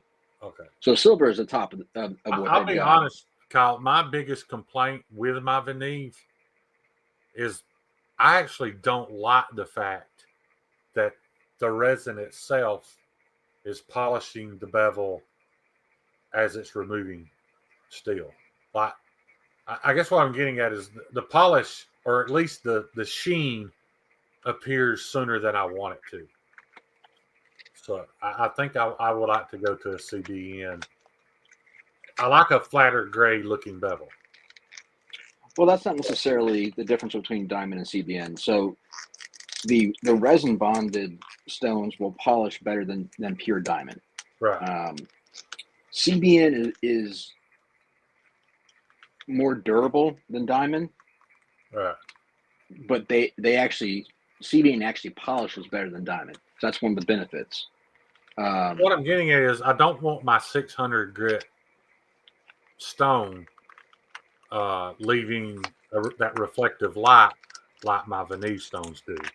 Okay, let me ask you, what difference does it make with a light reflex if the grit is still the same? Don't like it. I just don't care for it. I was going to say, it won't make a difference what the reflection is based on. Sure it doesn't. Yeah, I mean, because there are certain stones that I can get in 600 that will look like a polish, but it's still only 600 grit. Right. Yeah, I just don't care for that shine. And the reason I say that, I've been using Veneve for a while, and it's a great product. I don't have an issue with it. It's just that I went back, when I had to do that sharpening demo at the SRF festival, Worksharp was kind enough to send me a brand new Precision Adjust to give away. And when I was teaching people how to use it and walking them through sharpening a knife, and I sharpened the knife first, of course, it just reminded me how much I loved that dry 600 grit diamond finish. I liked it a lot better than the Veneve finish on the knives I had done. So that's a 600 grit on the new Alpha stones. I don't know if you can see that very well or not. Yeah. So it'll look pretty shiny, but it's actually still only 600 grit, so it has a lot of bite. Yeah. Todd, I'm not 100% sure on the pricing yet, but I would assume they're going to be in the same price range as the Alphas and the Veneve. I can't remember the name of the ones that are just single-sided. That's actually thicker, because these are thicker. These aren't just the thin-sided, like the Centauris, whatever they are, the dual-sided ones. So Donnie, hang on, Donnie, don't sweat that, because what Yoda's wanting, I'm not close to ready for yet. So, go ahead. No, I just was going to tell them, yeah, they're probably going to be in that anywhere between, depends on the level, which you get, probably 70 to 100 range per stone. So they're not cheap, but they, again, with as well as they cut and polish, you could get away with 2 stones potentially. If you're only wanting 2-tier grits, you could get like a 2 1/4 and a 600, and be done. If I was going to buy them, that's all I'd want. I will get a TS Prof one of these days. I certainly don't want to sharpen professionally, but I have a couple of buddies here that I'm pretty close to, and they'll get me to sharpen their knives every now and then, and I don't charge them anything. The only reason I still enjoy doing it is because they know so little about knives, and especially knife sharpening, that they are like super impressed with my work. So it makes me feel good about myself when I hand them their knife back. Right. So I'm just doing it for my ego. That's what I'm getting at. Okay, perfect example. So that pair of 3 and that sod buster I just sent back to you. Yeah. Those are both 600 grit. But they look probably more polished than that to you. Let me see.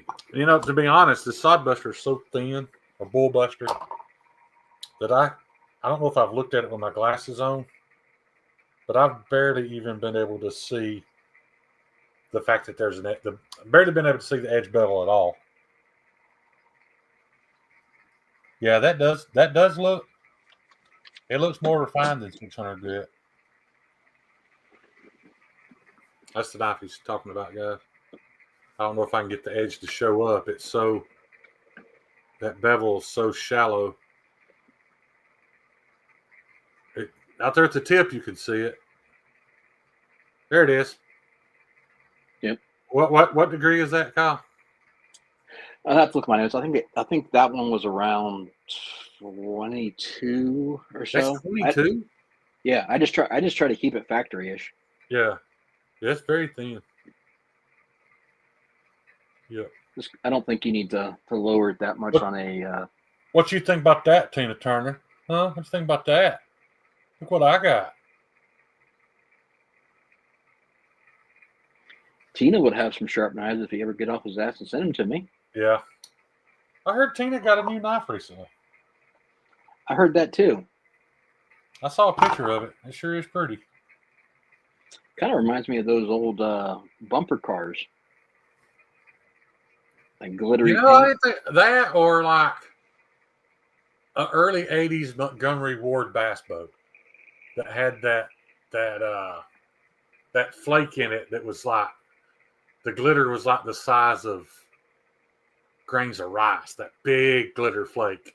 You remember those old Montgomery Ward walk-through window fishing boats? They were like tan and brown, but the brown was just inundated with glitter. I don't, but I'll take your word for it. Yeah. You can't catch. What have you been swamped? Have you been busy with work, Tanner? I mean, I know you're busy making your own basketball team, but how has work been good? In case you guys didn't know, Mr. Tina Turner is a professional photographer, not like us that, click something on our iPhone and add a filter. But that dude legit understands, lighting and angles, and he's pretty good. He's freaking amazing, but he's too humble. Whoa, wait a minute. What's Yoda saying? Ever spilled a container of ferric chloride? Don't ever think you can pour it into aluminum. I needed a taller vessel to acid wash the blade and fucked up bad. Huge rust stain on my garage. Yeah, you won't get that out of your concrete either. Meathead's a little upset at me. I had my ferric chloride outside on a trailer, like a trailer for hauling materials. And he needed to move the trailer, so he just picked it up with the forklift to move it. And when he did, the ferric chloride container fell over. So I'm guessing within the next 6 months, the axle's going to rot in half. Why the hell did you not put a lid on it? I did. But I don't know why it is, but like you guys have seen my stonewash tube. When I put water in that thing, I can put that lid on and tighten it up as much as I can tighten it, and it is not watertight. It will not. Stevie probably knows it. It probably needs, Teflon tape and actually tightened with a wrench to be watertight. So because it laid there for so long, most of it leaked out all over the axle and hub assembly of his trailer.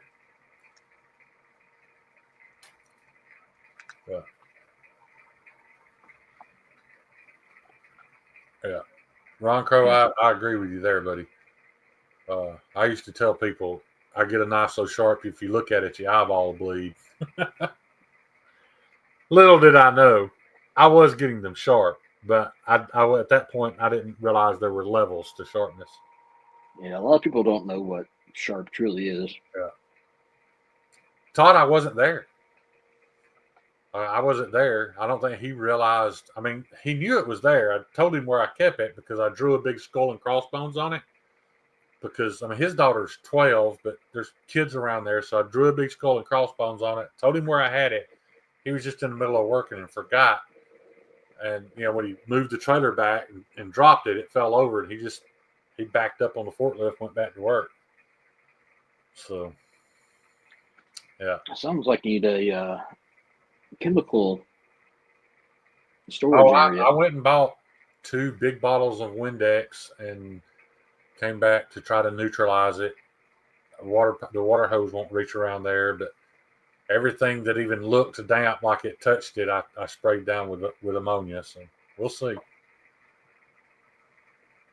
Well, hopefully it doesn't eat through it.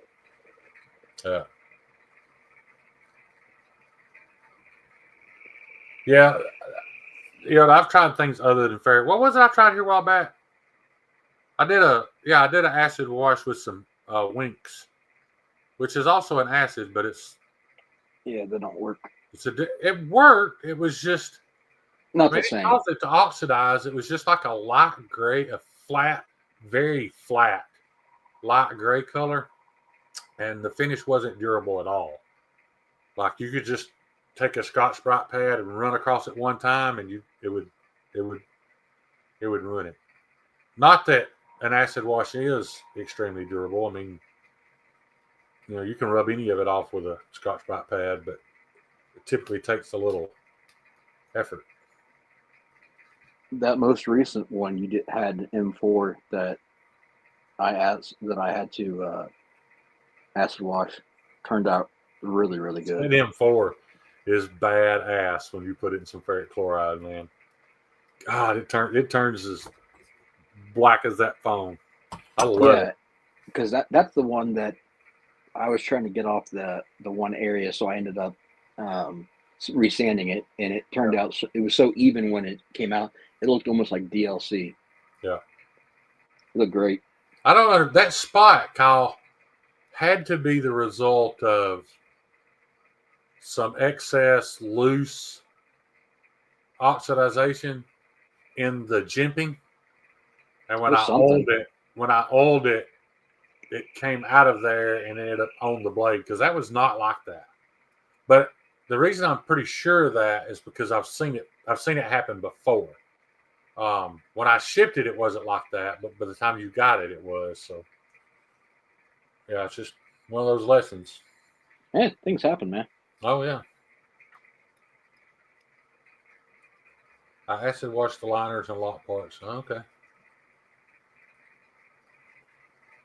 Debating on serrating the blade and DLCing it. I would love to have one knife with like a fixed blade with an 8-inch blade with about 3 inches of that and smaller vest serrations. I love the idea of the vest serrations, but I don't like it when they're too big. I think everybody needs to own a good serrated knife. Now, whether you choose to carry that every day, whatever, but there are instances where serrations are just better. Lynn Thompson will tell you that a serrated edge will cut 40% deeper into flesh than a plain edge. I don't know what scientific test he did to determine that, but my idea for if I'm going to own a serrated knife would be in Spyderco's K390. However, I'm not a huge fan of Spyderco's style of serrations. I would much rather have the vest serrations. Oh, look at there, guys. I hadn't paid this thing any attention. Look at that. Some patina? Yeah, I got some old Tina Turner on my knife. Damn it, Tina. Stay off my knife. Yeah, I had to clean that up. Rec is another place that does serrations 25 an inch.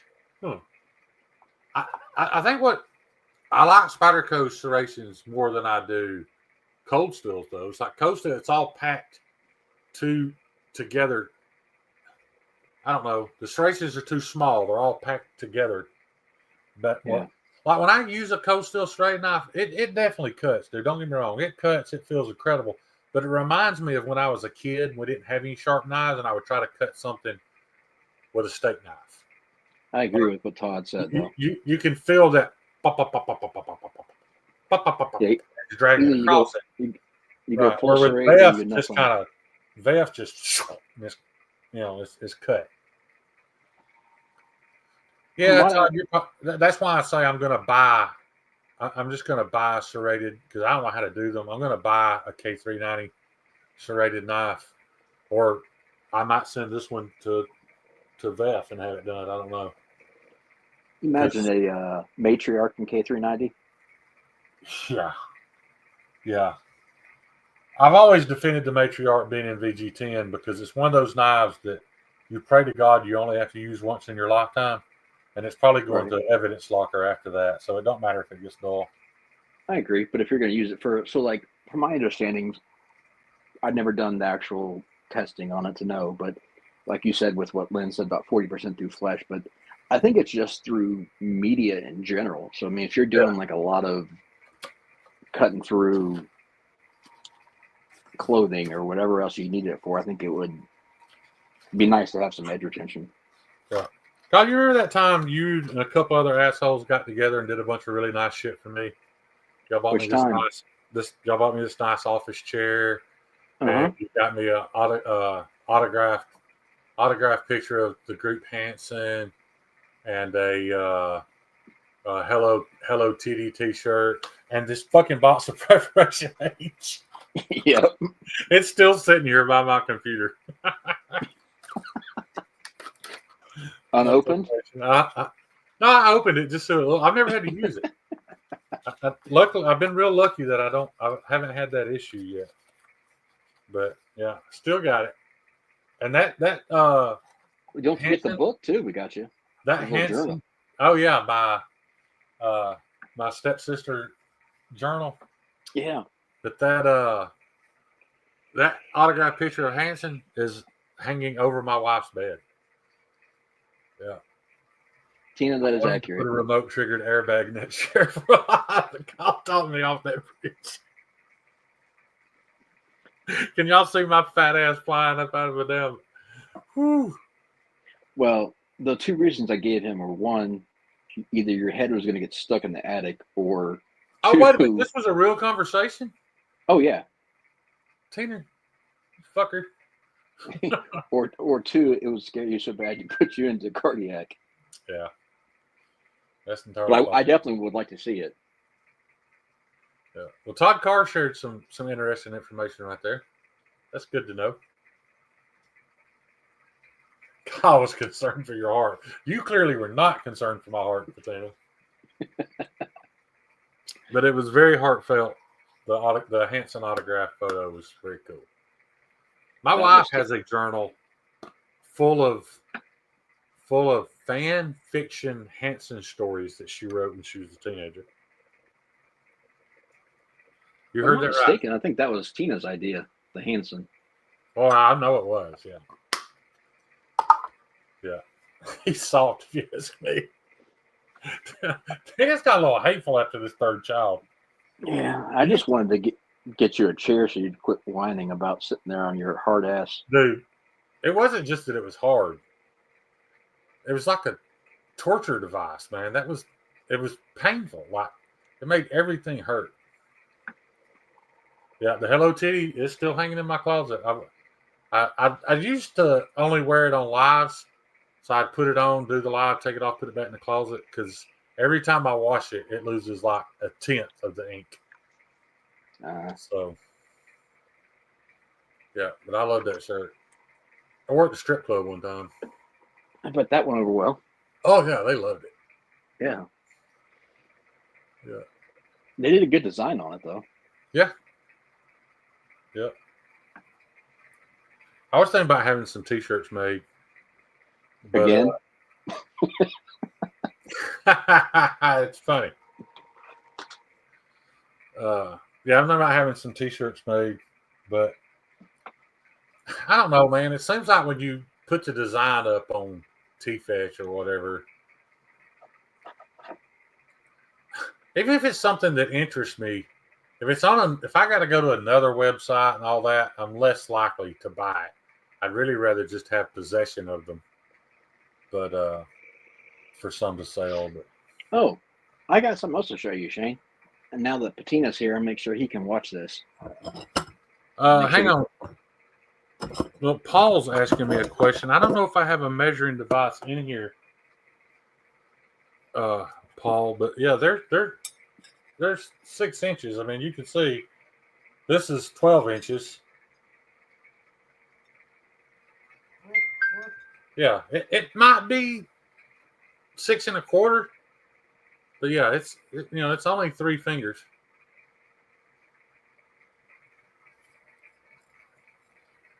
But if it's over 6 and you don't want that, I can always change the dimensions a little.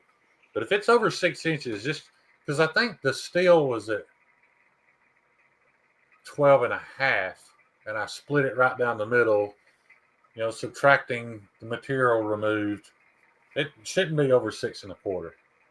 It probably looks a little bigger to you because, we discussed that the blade needed to be a little taller in order to get a decent grind and have some edge retention. So it is certainly bigger that way. It's over 1/4 inch taller. But lengthwise, well, I don't know. It is a little bit longer. I don't know if you can see that. Yeah, but that original joke Wolfie did was tiny. Yeah. But I can get it down to 6 inches. I won't. There's still time for that. You let me know, dude. I want you to get exactly what you want. And once again, I cut these out, so not all of the joke wolves. Yeah, this one's actually. The rest of them are 6 inches. How this one came out that long, I have no idea.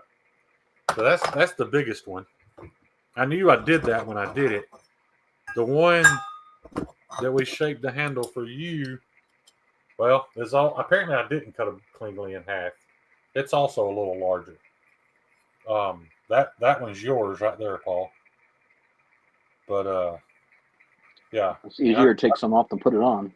Yeah, it's actually a little long in the blade compared to the handle, so it wouldn't look bad at all to take a little off the blade if you want to. Just let me know.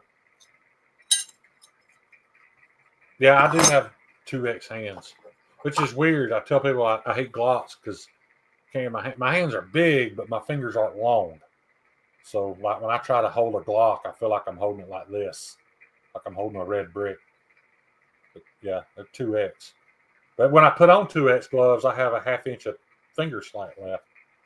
My fingers aren't that long. They're just meaty pig knuckles. Hey, Patina, you still there?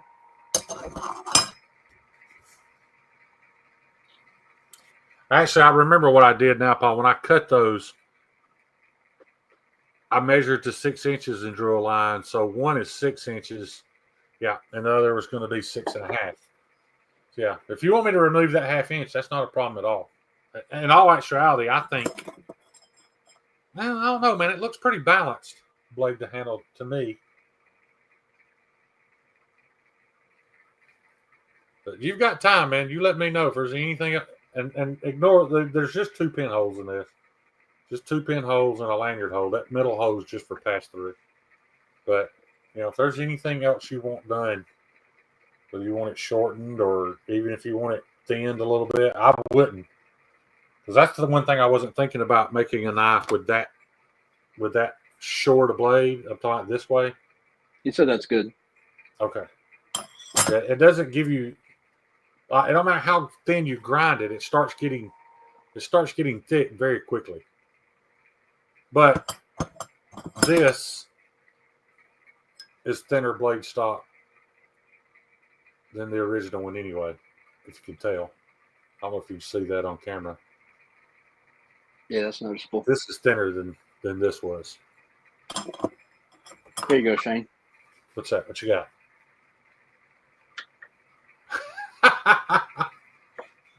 That look familiar, Tina? Didn't Tina get one of those? Tina didn't get a rock? I don't think so. It's a damn shame. I found it at the bottom of the lake. Did you? Yeah. That's my rock. They Ooh. I remember it getting thrown in a lake and then it just suddenly reappeared. The lake got dry and it was there. I will still say this about that situation. You guys will probably forever disagree with me. I still don't think that guy was trying to fuck me, even though he did. He did everything wrong, but I still legit believe he's probably a pretty honest guy. He just doesn't know how to communicate with people. Y'all know he's still around, right? He's still on live streams with y'all all the time. The only live stream I've seen that he will comment on is Bearded Doom. Mm-hmm. Yeah. But I hold no hard feelings. He paid in excess of what he owed by the time it was over with. He just really needs to communicate better with people in the future. That's my rock. Somebody screenshot that. Put the rock back now. Put the rock back. Let me get a picture. Because I don't know how to screenshot from my. You know what's funny is I've never told him that I still had it. I wanted to wait until I could put it on camera and show it to him. It's a pretty sweet rock. It is.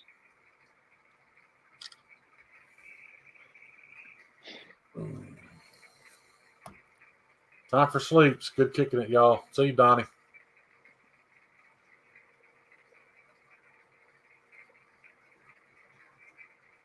Yeah, you're right, Jeffrey. You're absolutely right. Like that's why there's already 2 prototypes of this, and it keeps getting smaller. And like the closer you get to done, the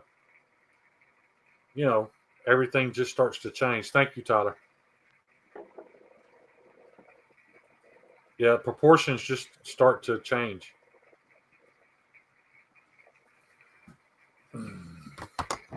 Yeah, I'll be honest. At this thickness, guys, I wouldn't have an issue flat grinding this K390 as thin as this is. But I'm not gonna send a couple and then somebody else say, "Oh, I wish it was hollow." I'm just gonna send them all to Dave and have them hologram. Yeah, what is that blade stock again? I don't remember. It's in like thousands. 0.93 or something like that? Paul knows because he asked me and I had to.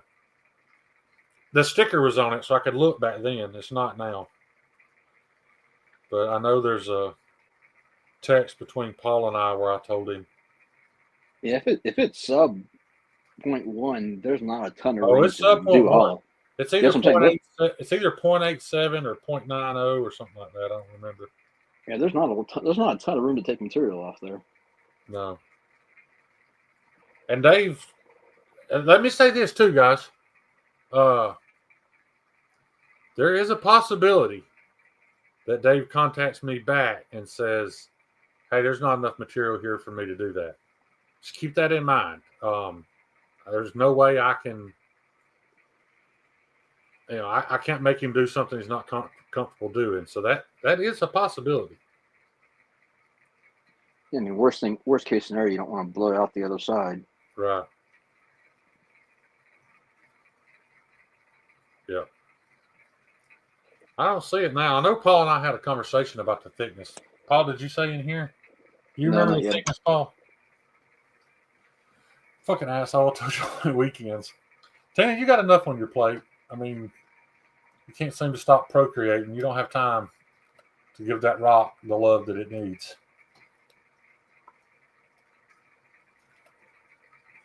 doggone optical illusions. It'd probably end up in his dog's stomach. She'd eat it. Yeah. Well, that's like these 1/8" scales I put on this thing. They look chunky on this knife. That's only an 1/8" stick, guys, but it's because of the proportions of the knife. Yeah, those do look thick for considering. Yeah. But now, just so you can see, Paul, while you're here, give you an idea.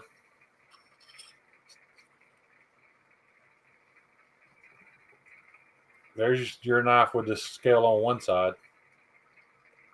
So this is a little thinner than what I had put on them. I think that proportion is about right. It looks like it's about exactly the thickness of the blade stock. 330. No, it's not 3/32, Paul. It's thinner than that.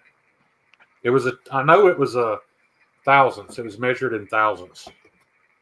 It was like 0.86 or hell, I could probably just look at the. Yeah, I think that it used to be like you're right, 0.86, 0.7, and like 0.93 or something is what they were selling it at. Yeah, because it's the only size they have.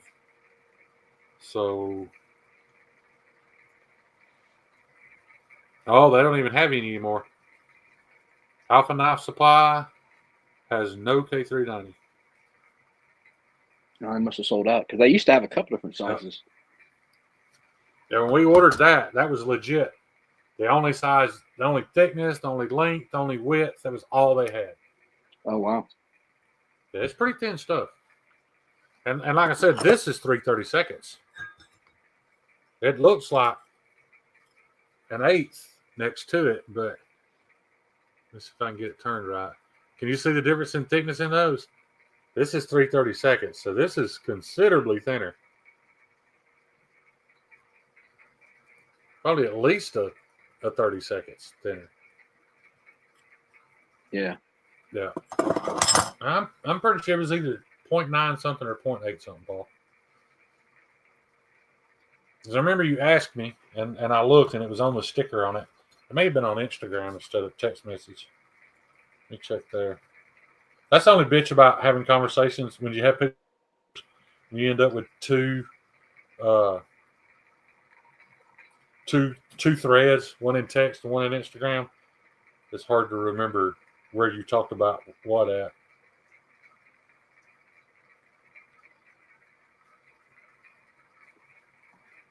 I still don't see it. Well, maybe we talked about it on the phone.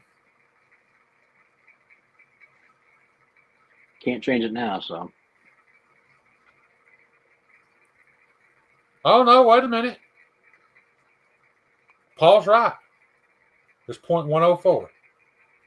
Okay. Yep, he's right. I knew it was an off number. Oh, it's still very thin, though. Yeah.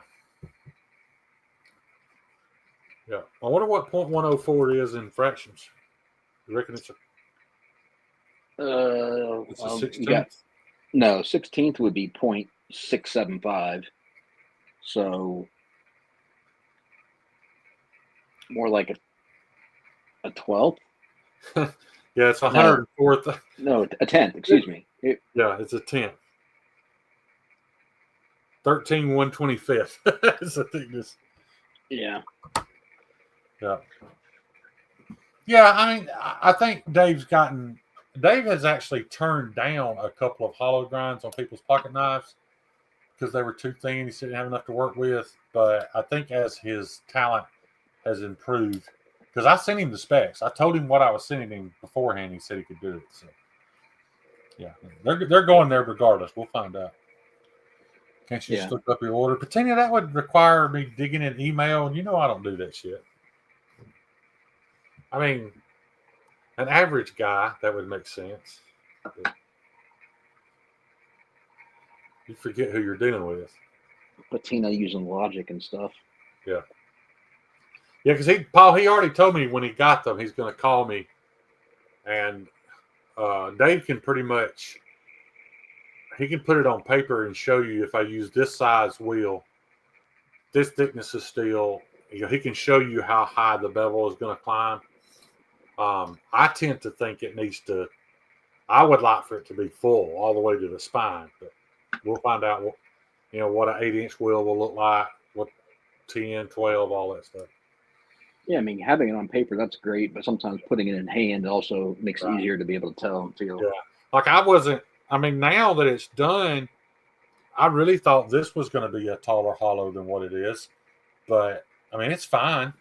That's a hollow grind, but, even at that 3/32, it's not as, it just come out looking a little chunky because it's so short.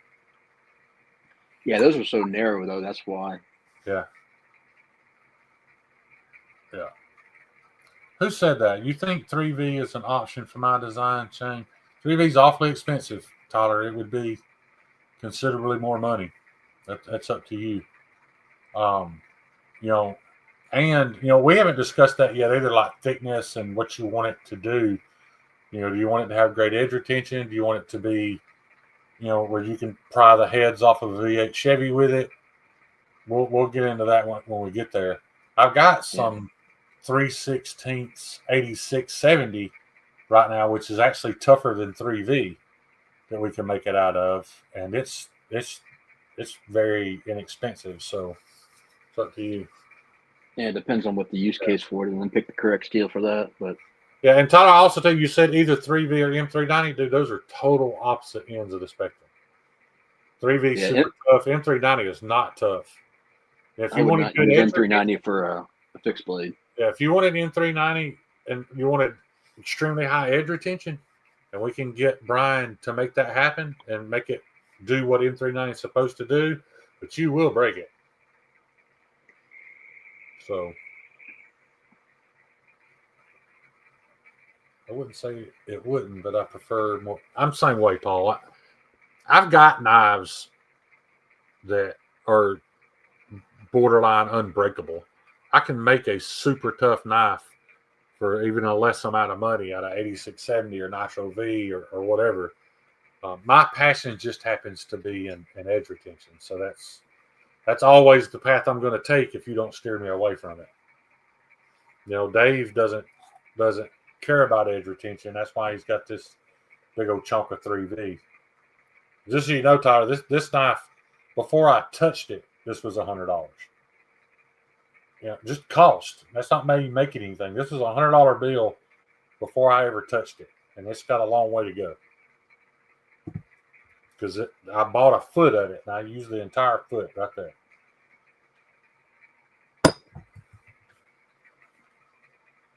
That's fine, dude. None of us really know anything about steel. We've just. You're going to bed, Donnie. Yeah. I like steel I can beat and not care for. If I wanted something that I could beat on and not worry, did I oil it? Did I leave it outside last night? I'd go with Cruwear. But Cruwear is even more expensive than 3V. And there are so many steels that will still do what you need it to do without spending that kind of money. I like the thought of prying. Absolutely. I'd go with that 8670 then. Are you going to have to, spend 3 minutes sharpening it, more often? Yeah. But like I said, it's going to sharpen super quick. Yeah, especially Jaco, if you're doing it to get a feel whether or not you actually like it or want to produce them, I would do something like that 8670 because that's inexpensive and it'll hold up for what you're wanting, and then decide if you want to go to a super steel later. Let me tell you what I think of, guys. And my chain of thought might be a little different than y'all's, but being in the military, when I think of a like this, I would consider it's not a fighting knife, but I would consider it a combat capable knife. If I was headed to the war we're about to have in Mexico when we start killing off the cartel. Hey, Shane. Yeah. Shane, I'm going to have to bounce. My my headphones and my phone are dying. So. Okay. I'm not going to be much longer anyway. All right, buddy. Take care. Yes, sir. Let me tell you the things I think about, Tyler, and this may been in the military, the things I know I want this to use for. I was not in any type of special forces, but I know special forces guys went out on night missions where the plan was to sneak up to a campsite and kill the guys in their sleep. This will do that. I know guys use these to cut, use knives to cut open their MRE bag. This will do that. I know guys use these to pry open the wooden crates that a lot of military things come in. This will do that. Cutting straps and wire ties. This will do all that. Those are the questions I think about when I think about is this a combat capable knife? Is where'd it go? Whereas this is not. This will hold an edge forever. I wouldn't do any of those things other than cutting a jihadi's throat with it. All those other tasks, well, opening my MRE, are out the window. But so that's what I think about, Tyler, when I think tough. I know my brother wants to bush. Yeah, and this will do that. It won't be the best bushcraft knife he's ever owned because it's your knife anyway, so it don't matter. But this wouldn't be the best bushcraft knife you've ever owned because it is a little, I don't want to say it's unwieldy, but it's big, man. It's a lot to maneuver with. This war, tell you, so that's going to be our next war, guys. They're going to, if you look at the numbers, the cartel in conjunction with China, because of the import of fentanyl, have killed more people than the entire war in the Middle East. They are going to deem them a terrorist organization. And when they do, it's not going to be tomorrow because it's probably going to take a year or so for our special forces guys to spend in Mexico, figuring out who they can and can't trust, getting intel, figuring out logistics. And once that happens, they're going to paint the streets of Tijuana red. If you are a part of the cartel or support the cartel, whether it's in Mexico or here, they're probably going to kill you. I doubt this is a military operation. They're not going to be interested in a public trial or anything like that. We are about to kill all of them. And then we're going to hang around and wait until that serpent grows a new head and somebody else steps up and decides to run it. And we're going to kill him and his family too. That's going to happen. So if you're wondering where the next big conflict is going to be, it's going to be south of Texas.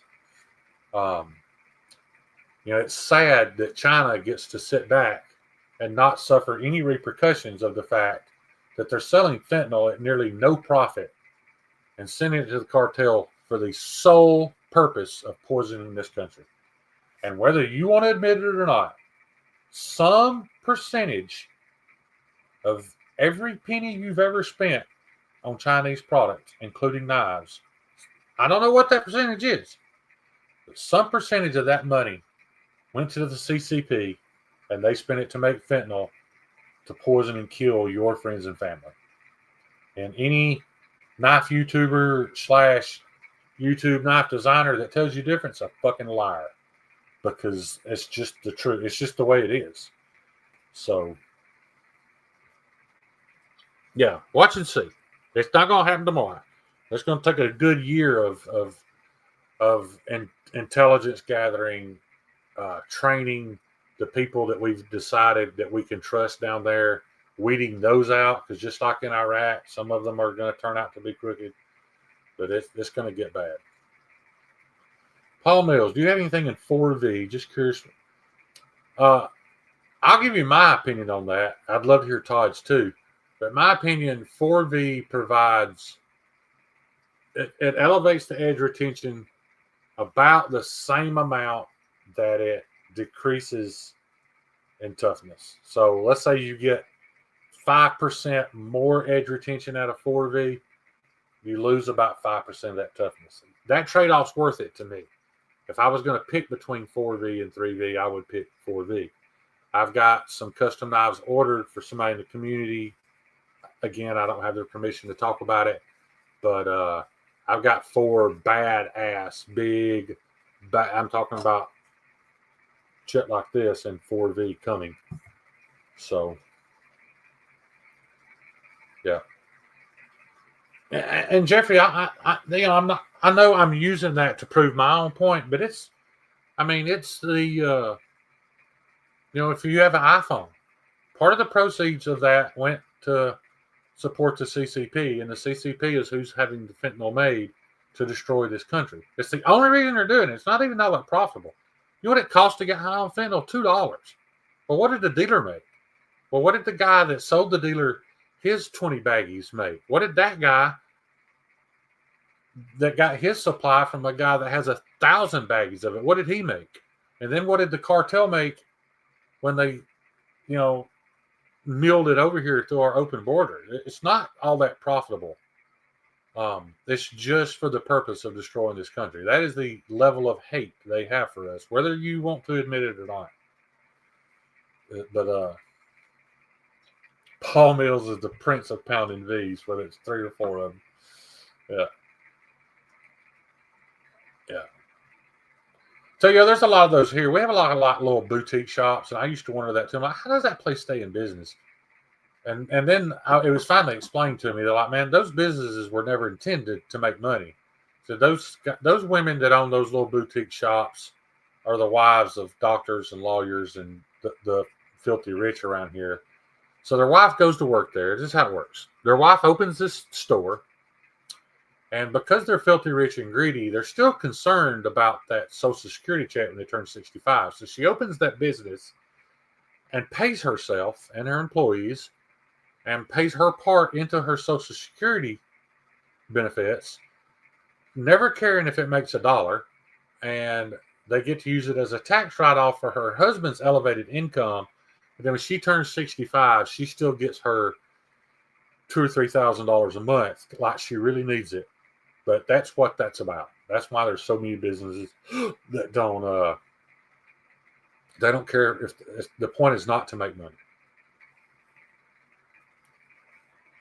$1 a pill here is what I've heard. They use their EBT cards, cases of water with a 10-cent a bottle deposit, and basically get 50 cents on the dollar. Yep. It's not a problem. It's not like cocaine, guys. Pablo made billions off cocaine because rich people were buying it, and there was a market for a high price. This shit is being made solely for these big cities that are paying people $1,600 a month to be homeless. Do you know that? Do you know you can go up to Kensington Avenue in Pennsylvania and go down to this office and apply, and they'll give you a debit card and put $1,600 a month on it because you're experiencing homelessness. You're not homeless. You're experiencing homelessness. So you take that $1,600, you go to Walmart, you buy a $100 tent. You don't have to buy food because the churches are coming by with plate lunches to keep them all fed. You don't have to pay for any of your medicals because there's all these clinics set up to take care of them. You don't have to buy any needles because the city provides you with a place to. All you have to spend that $1,600 a month on is $2 pills of fentanyl every 3 or 4 hours. Some of them have savings, guys, because they don't have any other want or need in life.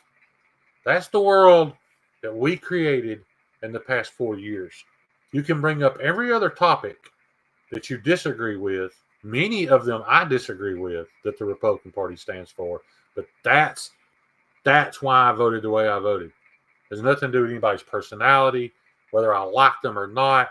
That and what those people did to my brothers and sisters when they yanked them out of Afghanistan. Not only what they did to our troops, but what they did to all those people that were devoted to our military, to our people, that kept them alive, that gave them all the information. And the very next day they came in and raped their wives and children and set them on fire. And that is 100% on Joe Biden and his administration. I don't give a fuck if he told us he's going to cut us all a $10,000 check a month to sit at home. I wouldn't have voted for the son of a bitch. Not after he embarrassed my brothers and sisters in the military and what he did to those people. That's my political talk. For all the people you see getting mad at me for the shit I post on Instagram, you can refer them to the two hour and 2 minute portion of this live stream because I don't want to explain it to everybody. But if you have that knowledge and you choose to ignore it and vote for them anyway, I don't know what to tell you, man. So there. Yeah, let me ask you this. Did you notice how spry he seems? Like, his last speech was great. He didn't even seem like I know people with dementia have good days and bad, but yeah, let's see what Todd said. Paul Mills, 4V, some toughness was replaced with better edge retention. Yep. And where it's an alloy, it'll have some stainless properties like D2 or 3V, kind of like Crewwear. Crewwear doesn't patina as near as easy as what you would think it would. Not fully stainless, but not as bad as, say, 1095. Yeah. Guys, I'll say this, man. There are a lot of makers out there that I thoroughly respect, but there's no reason to be making knives in 1095 and 2025. There's just not, man. If you want to make knives in high carbon steels, man, I'm all for it. 1095 is not as tough as 15N20. It doesn't hold an edge as long as 15N20. It's the same price. Why the fuck are you using 1095? At this point, it is a negative reflection on your company if you're using 1095.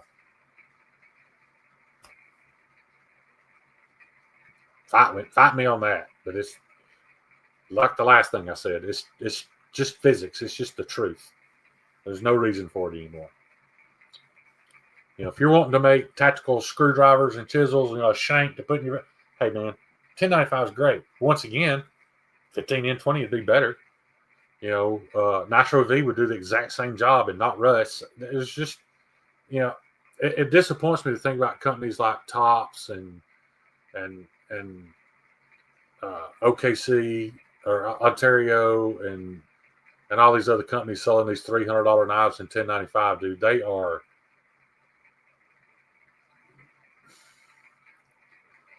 They're fucking you. I mean, at this point, they just are. You're right, tell you. But even if I had a lifetime supply of 1095, I just quit using it. I just counted it as a loss. It's not a loss at this point. They've sold so many expensive knives. It's not a loss. And the reason I say that is because Tim Reeve, and I apologize, this is he either had 10 tons or 45 tons. I was standing there in the pit drinking bourbon with him at Blade Show, and I don't remember which he said. There's either 10 tons or 45 tons of S45E. And he put it in the warehouse and sat on it because as soon as he bought it and spent no telling how much money, MagnaCut became big. So he had to sit on it and make MagnaCut because that's what the hype train was and that's what everybody wanted. Now people are realizing maybe I did want the S45. Maybe I do because it seems to be selling better now. And probably there's nothing wrong with the katana in 1095. There was especially nothing wrong with it 50 years ago.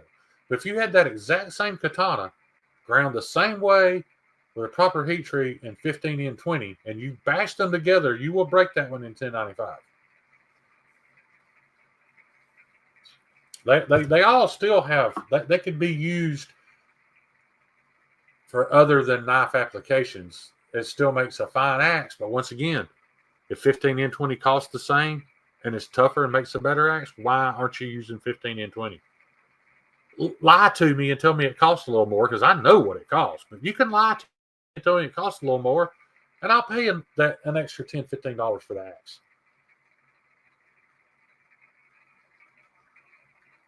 Yeah, maybe that may be right, Jeffrey. I don't know why. That's my brain. It's either 10 or 45. I don't know, but yeah. Yeah. And it's a lot of it is because and I'm not bad-mouthing these guys, dude. These people that are actually part of the Bladesmith guilds, that's a tough road to get that certification. I respect them 100%, but the whole Bladesmith organization, Jason Knight, all those guys, all of that goes away. None of it exists. Their certification doesn't mean shit if they acknowledge good modern steels. Because to get that certification, you have to forge a blade, and there's certain cutting tasks you have to do to prove that it's good. I can walk in there with a Crewware knife that I made with a couple of years experience, 6 months as a business of experience, and chop all their shit in half. They can't accept it or acknowledge it because it makes all the education they have and all the hard work they put in to earn the certification. It makes it pointless, and it makes it mean nothing. So they're not gonna. I can tell you what else they're doing though. They're all sitting on piles of inventory that they're selling to Arizona Custom Knives at a steep discount because they can't sell shit right now because of people like y'all who've learned. What do you mean I can buy a knife for about the same price and a steel that's 5 times better? And like I said, I'm not knocking carbon steels because, if that was the case, they'd all be making knives in 15 and 20 or maybe 86, 70. The difference in those two is very slim. The 15 and 20 is kind of like 3V and 4V. 86 70 is a little bit tougher. 15 and 20 a little bit better. But yeah, I've been looking at some Z-Tough, Jeffy. The only thing that's kept me from stop buying some Z-Tough or some Z-Wear is public perception. If I buy some Z-Wear and tell you, hey guys, this is the exact same recipe. This is Crewware with a different name. You're going to be more hesitant to buy that than if I said, I got some Crewware. If I say I got some Crewware, and I wouldn't lie, if I got Crewware, I know it sells. If I come out and say, hey guys, I got this stuff, it's just got a slightly different name, but it's the same thing, you're going to be hesitant to buy it. Late night with Shane. Josh, I ain't going to be much longer, man. We've joked and I've ranted a little bit. I can tell by the chat that nobody wants to hear it except for maybe Toyota. But yeah, I'm fitting to hit the sack myself. I think I have successfully fixed my sleep cycle. I'm up during the day almost every day now, and so that means I'm pretty sleepy when it gets it gets around midnight. So it's yeah. Brian F., I haven't even seen you in the chat thing tonight. Maybe you've been there 1,000 times. I ain't paying attention, but yeah. Good night, brother. It was good seeing you. But anyway, guys, that's my spiel, and you guys know I appreciate any time you spend with me. I may not say the things you want to hear, the things that I know is the truth in my heart. There's probably some things I could be proven wrong on, but if I say it, then just know that, especially if it's a serious topic, but if I say it, it's because I fully believe it in my heart due to the research that I've done. So anyway, I appreciate y'all. I love y'all. Thanks for hanging out. And if I don't see you before Sunday, I'll see you then, but I'm sure I will. Later.